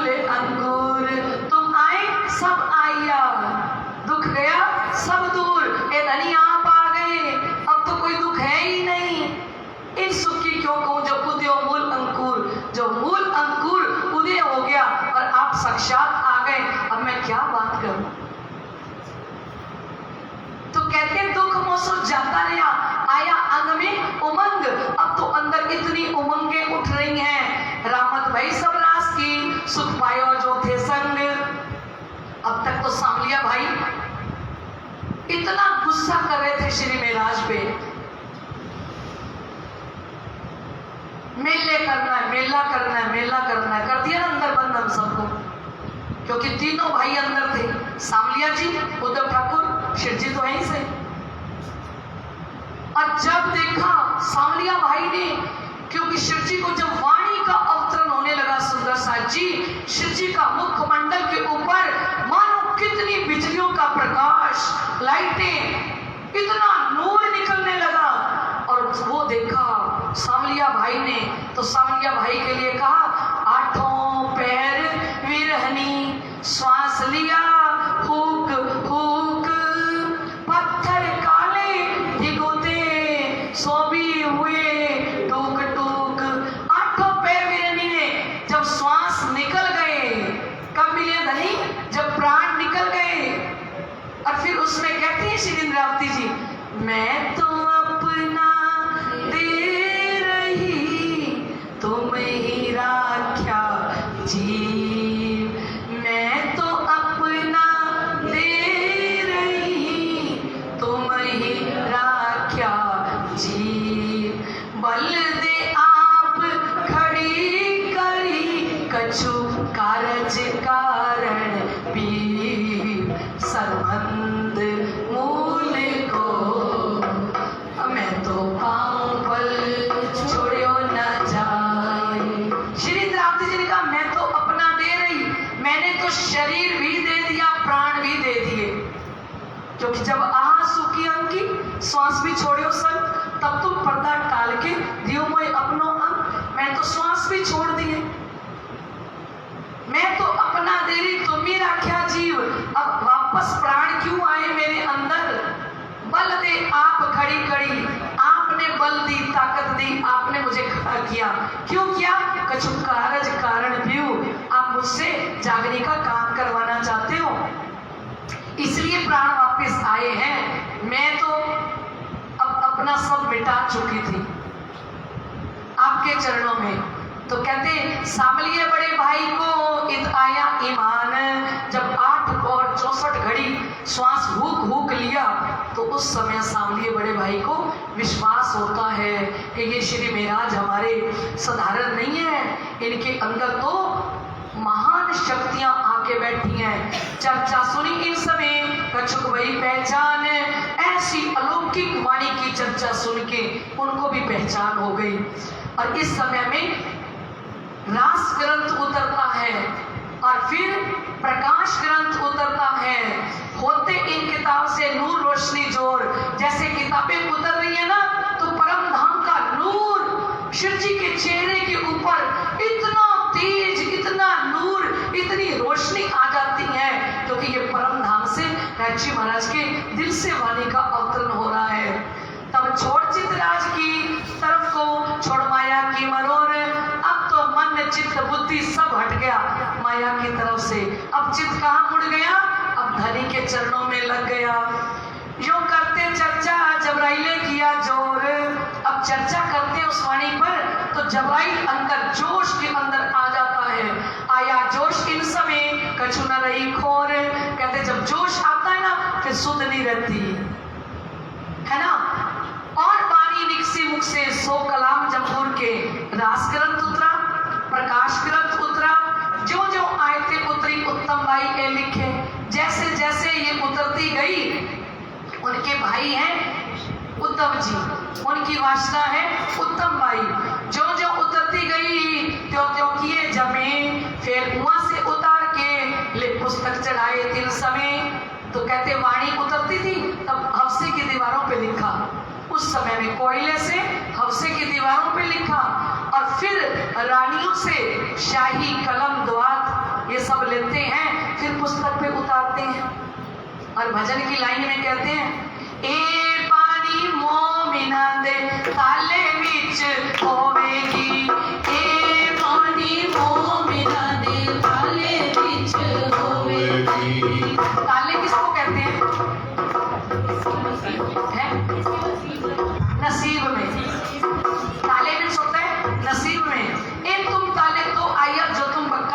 अर्थ शिव जी वाणी में कहते हैं, ये तुम्हारे नसीब में तो है क्योंकि तुम परम धाम की निस्बत हो।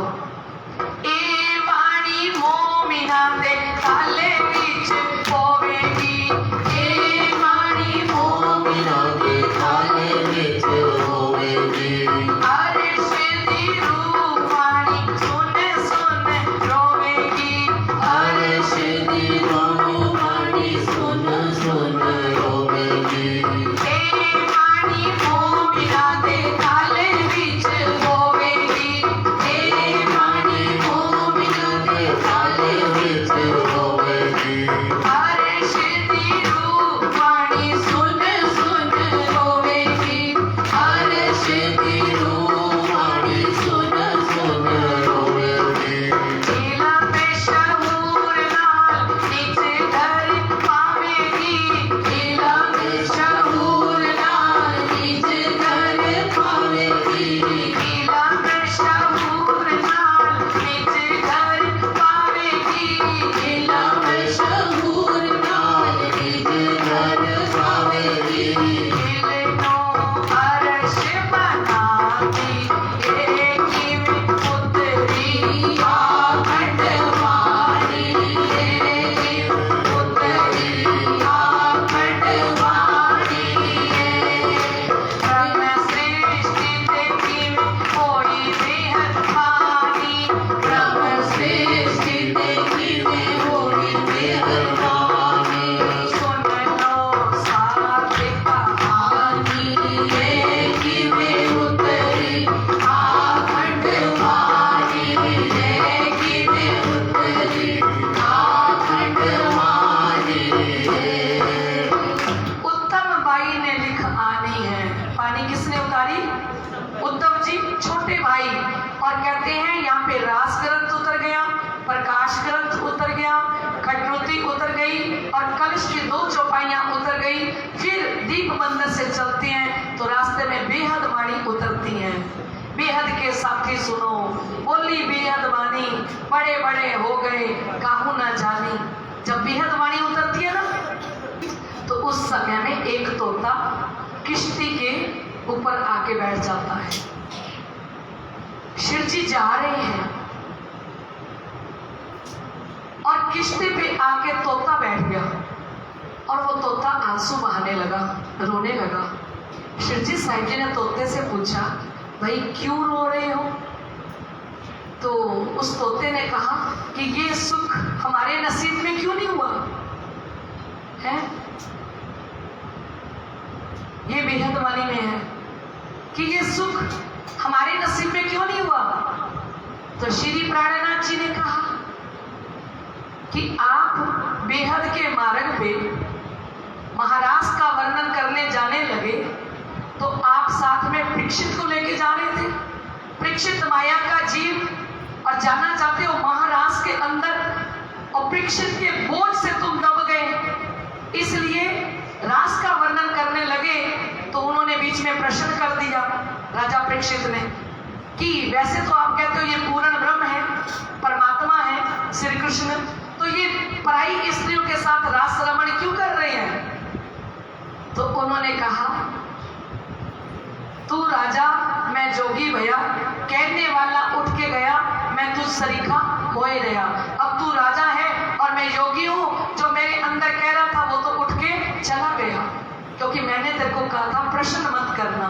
जब मैं ध्यान में पहुंच जाऊं तो प्रश्न मत करना। उनको शक हो गया कि श्री कृष्ण पूर्ण ब्रह्म होते हुए ऐसा क्यों कर रहे हैं। और शिव जी ने वाणी में फरमाया, मूल अंगे एक के संगे राधा बाई सो ब्याह किया, परणे नथी प्राणनाथ, मूल अंगे एक के संगे विलसे वल्लभ साथ। राधा बाई सो मांगा किया, ब्याह नहीं प्राणनाथ। कहते सगाई हुई थी राधा जी के साथ पर शादी नहीं हुई थी। क्यों? क्योंकि मूल अंगे एक के संगे, वो तो मूल परम नाम से एक अंग संग राधा जी और कृष्ण जी एक है। चाहे श्री कृष्ण चाहे राधा, राधा श्री कृष्ण जी के अंदर है, श्री कृष्ण जी राधा जी के अंदर है ना। तो उनकी वो अंग है सारी की सारी, वो कोई पराई स्त्रियों के साथ थोड़ी रमन कर रहे हैं, वो तो अपनी गोपियों के साथ रास रमन कर रहे हैं। वो परम धाम के अंदर रहने वाली सखियां हैं। पर इस समय में इनके अंदर शक हो गया। किसके अंदर? राजा परीक्षित के अंदर। इन्होंने प्रश्न कर दिया। प्रश्न करते ही आवेश चला गया। और क्यों गया? श्री राजी महाराज ने सोचा कि जो श्री इंद्रावती ने मेरे साथ रास रमन किया है, वो श्री इंद्रावती जब महारास का वर्णन करेगी तो कितना आनंद आएगा। ये शुकदेव मुनि ने कोई मेरे साथ महारास थोड़ी खेल ली है, ये वर्णन करेंगे तो लोगों को आनंद आएगा। एक देखना और एक करके वर्णन करना, कितना फर्क होता है। श्री इंद्रावती रमी है पिया जी के साथ, शुकदेव मुनि जी वर्णन कर रहे थे, तो श्री राजी महाराज ने करने नहीं दिया। अब शुकदेव मुनि जी आके किश्ती पे बैठ के आंसू बहा रहे हैं शिवजी साहब जी के सामने। शिवजी साहब जी को बेहद वाणी उतर रही है और आपके तोते के रूप में बैठ गए। तोता आंसू बहा रहा है, रो रहा है। शिवजी साहब जी ने कहा शुकदेव मुनि को कि पात्र होते तिने पाइया, मुनि जी काय को करो दुख। ए मुनि जी, वो परम धाम की जो ब्रह्मात्माएं होंगी जिन्होंने महारास खेला है, उनको ये रस मिलेगा। अणु चोंच ना पाइया, कई कर थके उपाय। चोंच जितना भी किसी को नहीं दिया गया, उपाय कर करके थक गए। एक बूंद किसी को नहीं दिया गया जो आपको 2 घंटे तक पिलाया जा रहा है। क्यों? क्योंकि पात्र होते तिने पाइया, मुनि जी काहे को करो दुख। जो इस घर के पात्र होंगे वो इस ब्रह्मवाणी का रसपान करेंगे, दूसरा कोई कर नहीं सकता। मोमिनों के मेले में कोई आए ना सके रुखवाब। माया का जीव ये निध ले नहीं सकता, ये खजाना ले नहीं सकता।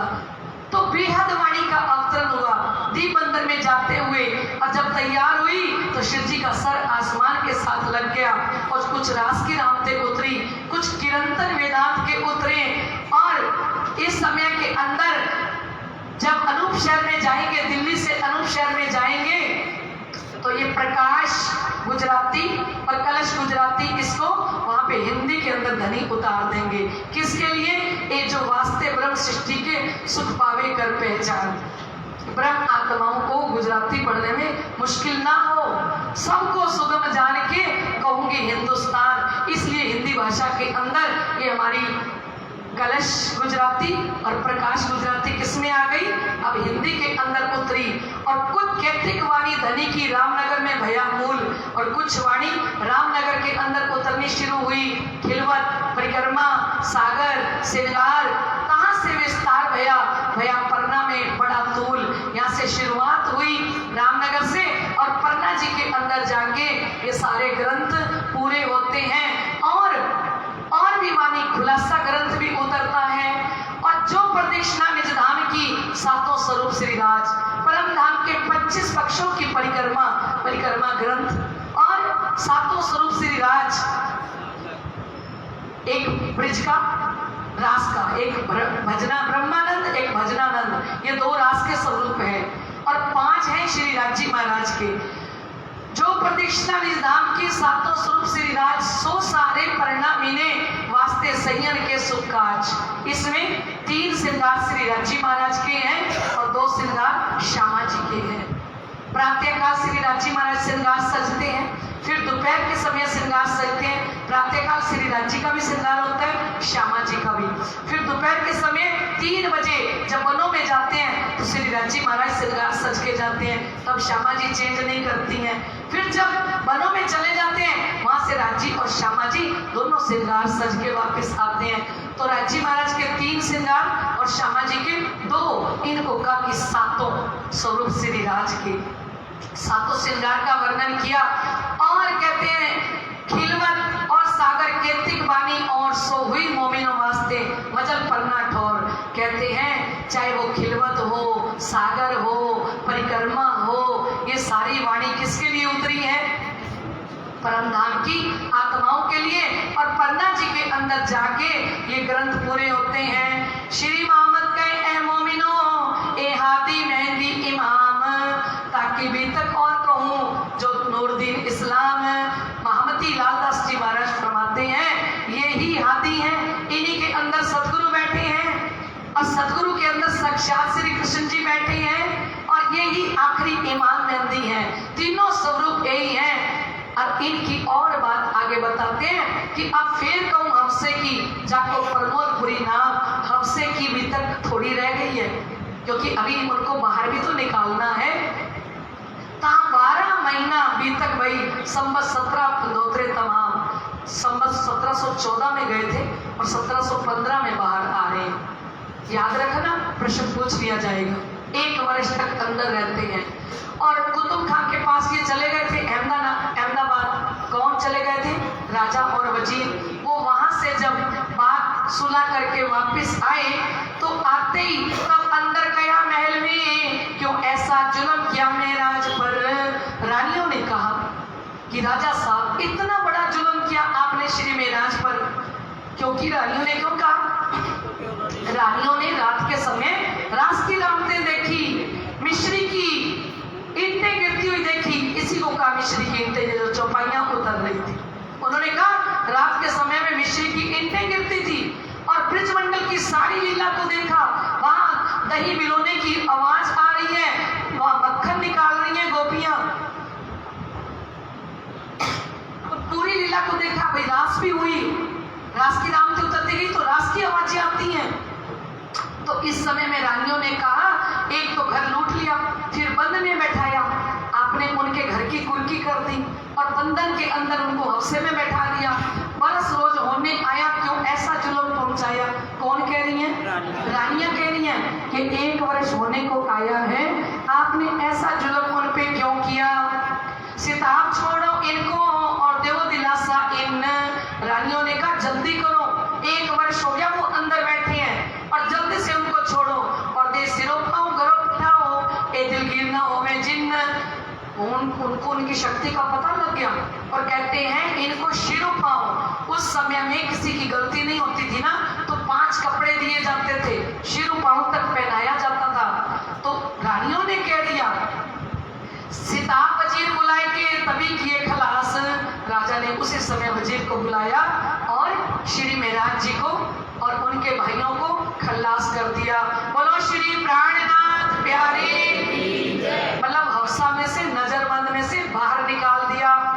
किताबें उतरी कादर से, बिन धाम न रही आस। धाम धनी ने अब तो रास प्रकाश खटरुद्दी कलश की 2 चौपाइयां ये वाणी लेके आए हैं।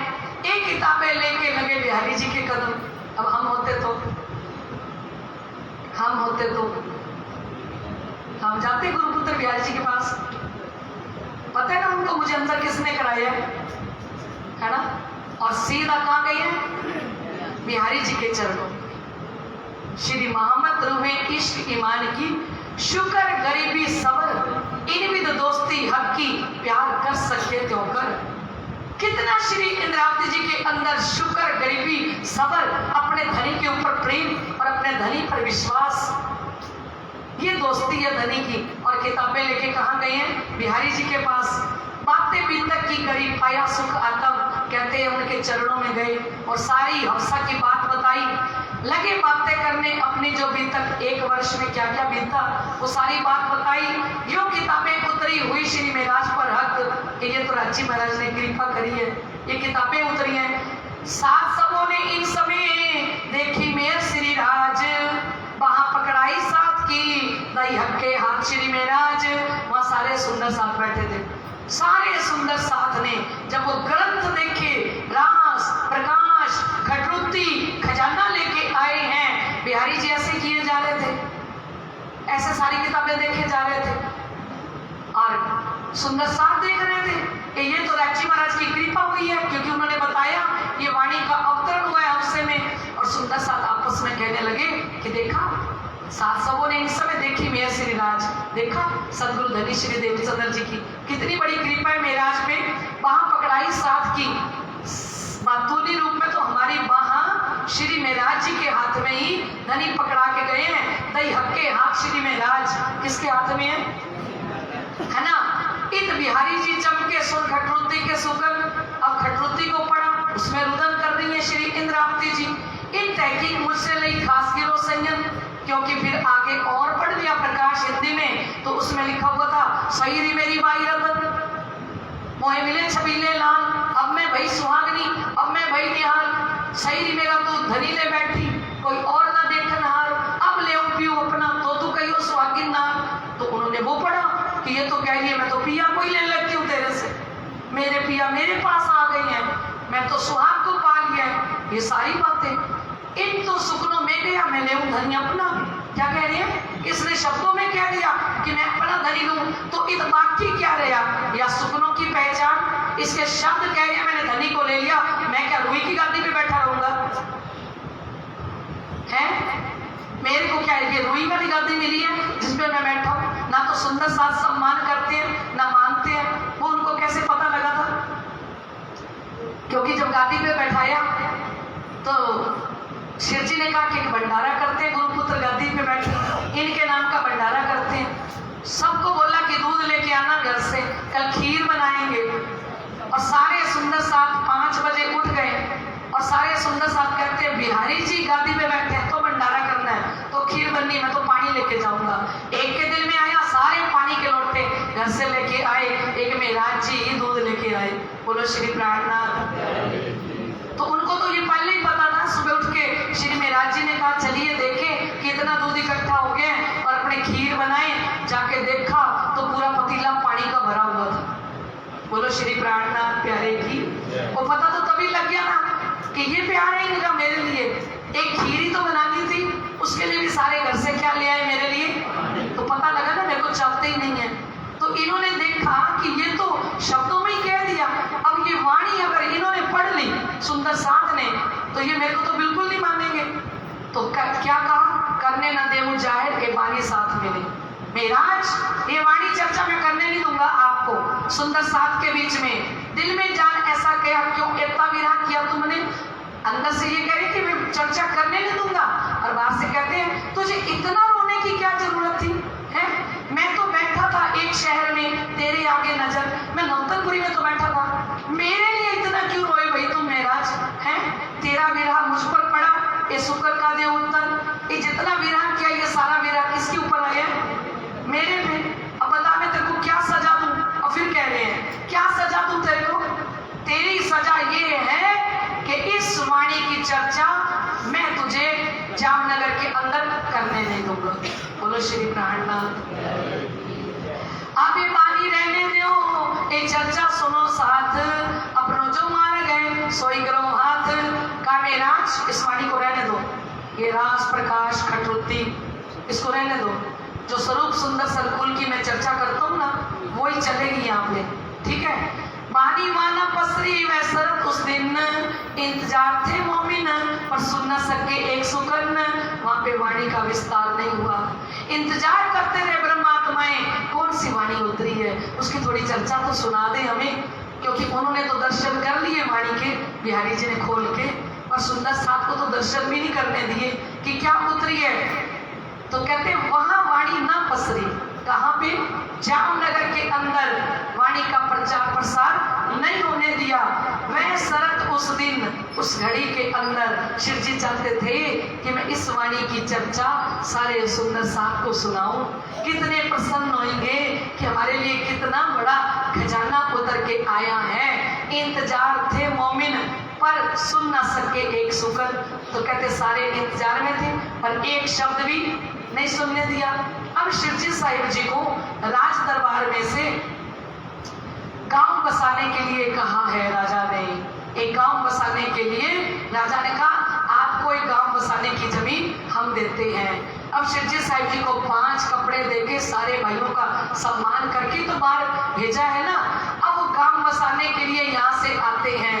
यहाँ से फारग में सलोत्रे के साल वास्ते गांव बसाने आए जूनागढ़ के हाल। अब यहाँ से फ्री होके गांव बसाने के लिए जूनागढ़ आते हैं। सतोत्रे इया रहे 78 के बरस संवत 1717 और 1718 तक जूनागढ़ के अंदर रहते हैं।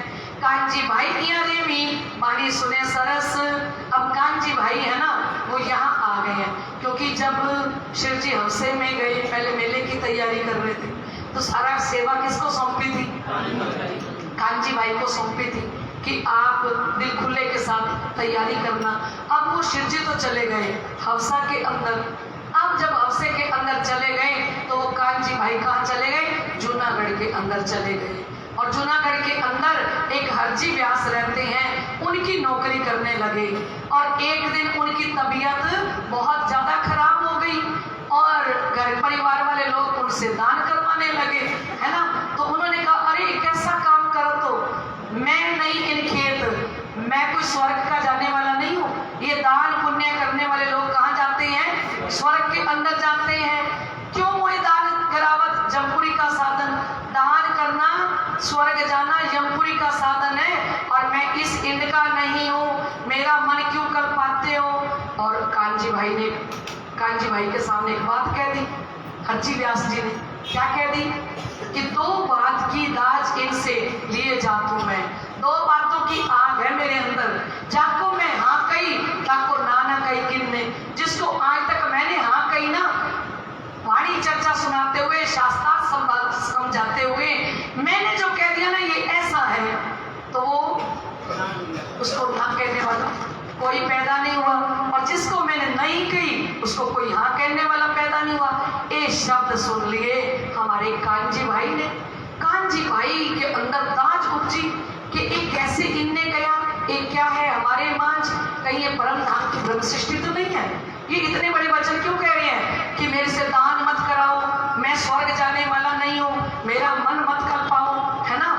तो ये तो सुकर सोकर जो कहे वासना था।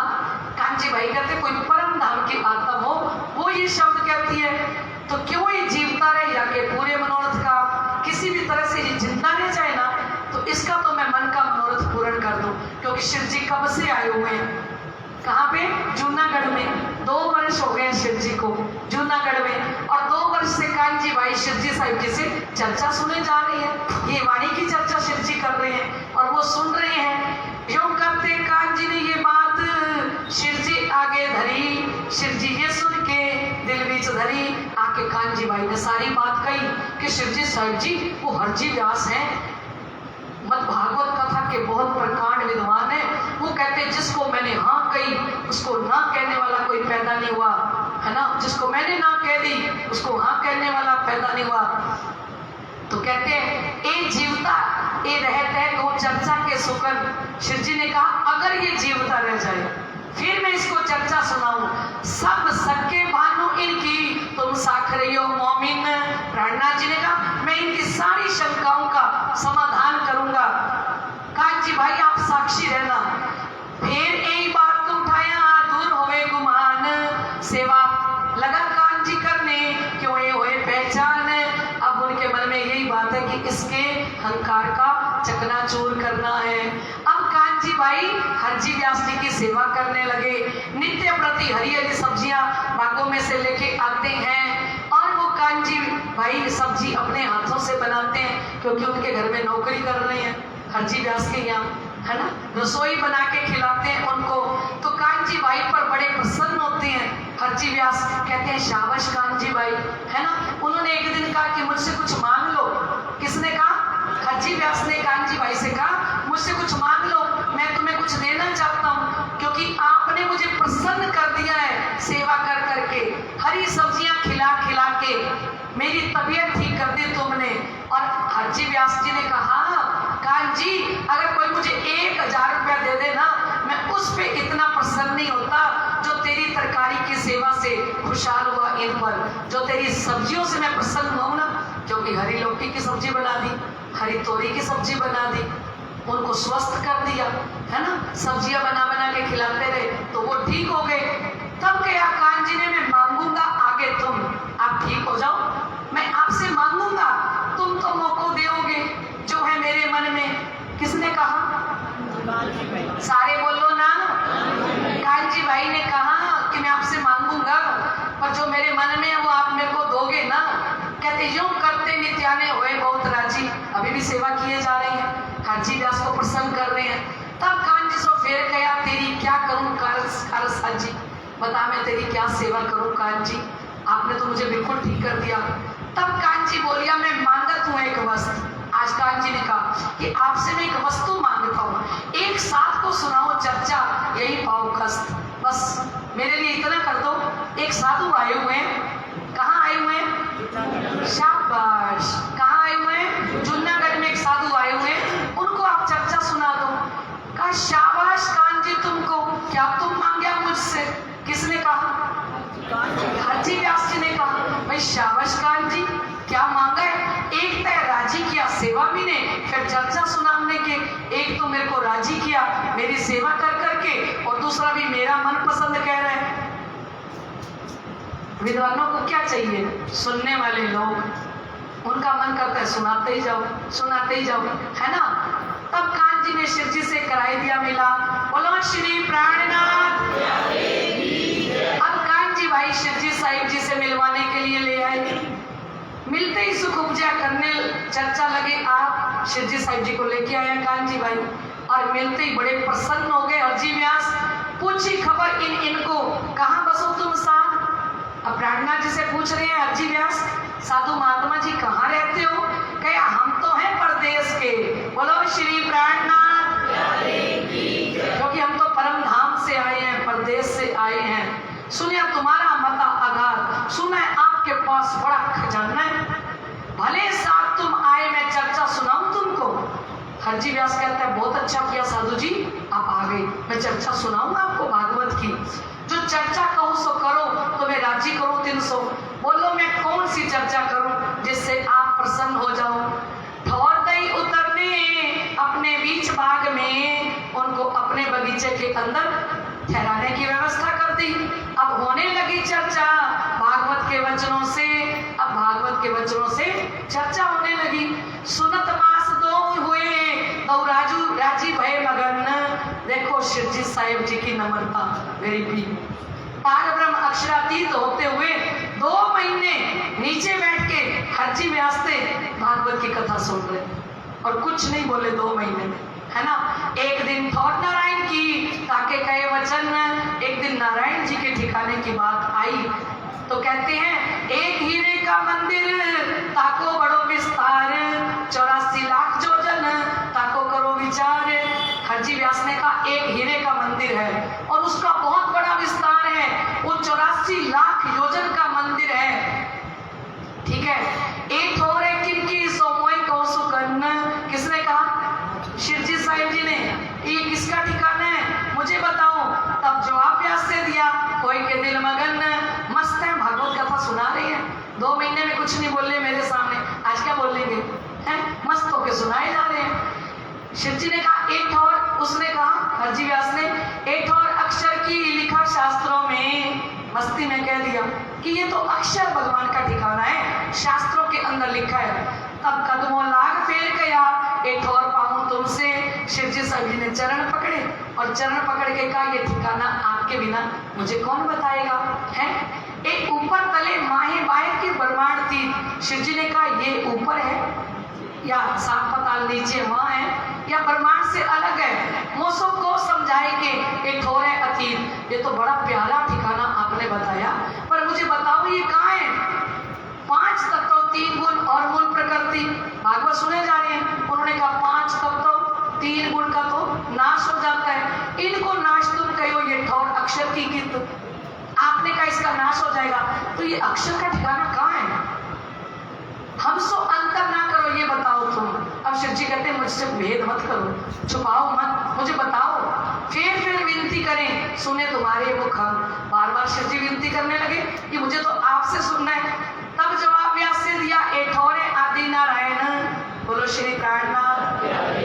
उन्होंने कहा ये आदि नारायण का ठिकाना है, क्षीर सागर में रहते हैं, लिखी शास्त्रों में पहचान। ये क्षीर समुद्र के अंदर रहते हैं, ऐसा शास्त्रों में लिखा है।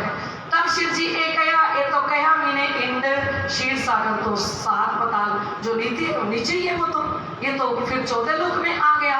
ये माँ प्रलय में ना रहे, उड़े त्रैगुण समेत ब्रह्मांड, और ये माँ प्रलय में रहने वाला नहीं है, क्योंकि त्रिगुण समेत ब्रह्मांड उड़ जाएगा।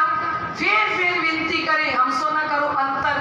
बार बार विनती करे कि आप क्यों छुपा रहे हो, बता दो मेरे को, हमें तुम बिना कौन समझावे, दिखावे पड़ंतर, हमें आपके बिना कौन समझाएगा। अब ये अव्याकृत का महाकारण, और वहां पे 4 द्वीप हैं, और वो श्वेत द्वीप है वहां पे। ये आदि नारायण अपने अपने उस श्वेत द्वीप के अंदर इनका परातन का तन है, उसी में समा जाते हैं। अब शिव जी ने इनको घुमा दिया कि अब बताओ। तब व्यास से झुक के गया, मोए कह दो क्या तुम। अब व्यास जी एकदम कहने लगे कि क्या कहना चाहते हो, शास्त्रों में ऐसा लिखा तो क्या उत्तर देवे हम, शास्त्रों के अंदर ऐसा लिखा है तो मैं क्या उत्तर दूं। अब उसको गुस्सा आ गया हरजी व्यास जी को, कहने लगे कया कटुक वचन आचार्यों को। कहते हमारे जो आचार्य ना ब्रह्मा विष्णु महादेव, वो जो ब्रह्मा जी ने 4 वेदों की रचना करी है, उन्होंने इसमें कुछ लिखा ही नहीं, भागवत के अंदर कुछ लिखा ही नहीं, ये किसका ठिकाना है। तो मैं क्या करूं, क्या निशा करूं मम्मी, मैं आपको कैसे समझाऊं, जब कुछ लिखा हुआ ही नहीं है तो मैं आपको क्या बताऊं। तब कान जी ने क्या कुछ अक्षरातीत की बात पूछो, क्या जवाब कर रहे हैं, इनसे थोड़ी परम धाम की बात पूछो। आया जो शिव जी को दिया धक्का कर हाथ, शिव जी साहब जी को जोश आ गया और कान जी भाई को धक्का मारा। क्या इनको पूछे क्या है इनमें धक्का शर के साथ। अरे जिसको अक्षर का नहीं पता, शर प्रमाण में गोते लगाना है तो अक्षरातीत की बात इन्हें पता थोड़ी है, क्या पूछूं।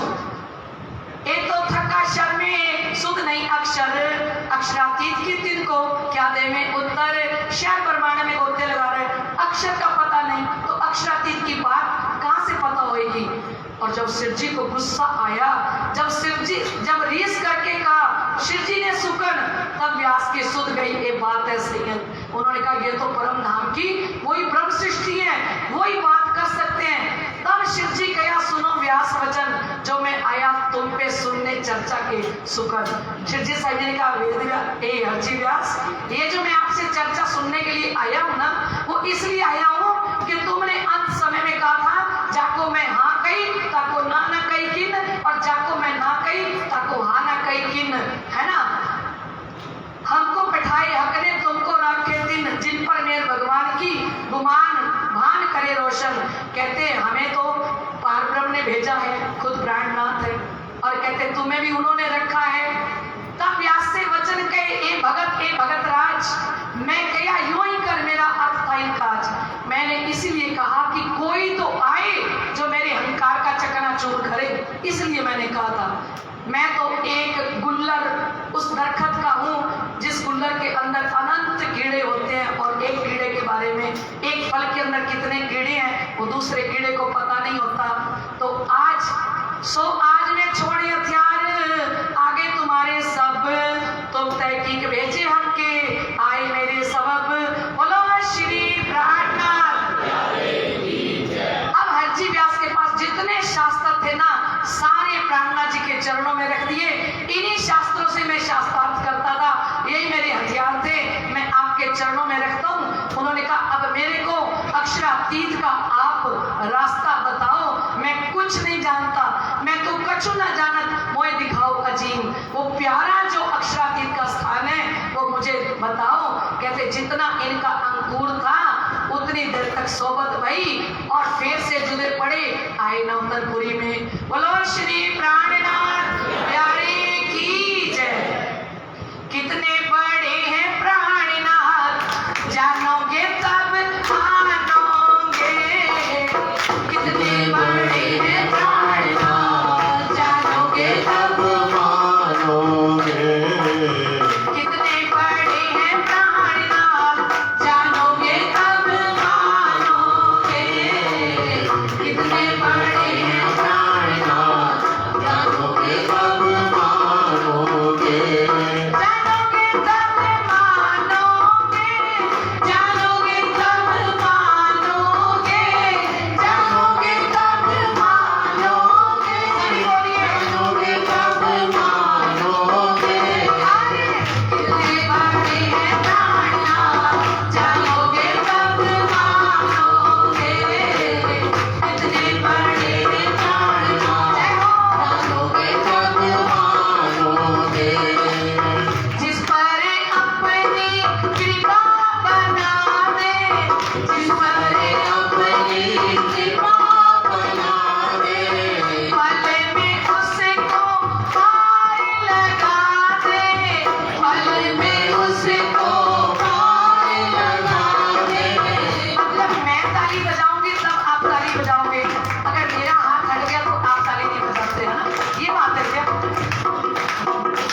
साथ जी हम चौपाई दोहराए।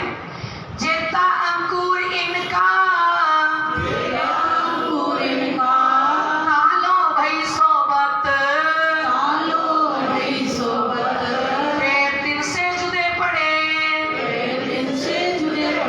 आए नौतनपुरी तित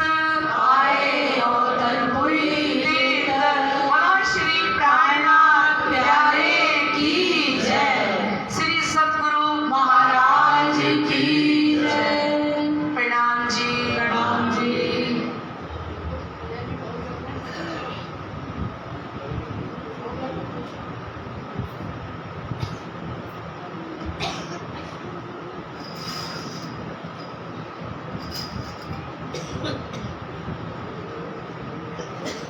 वाई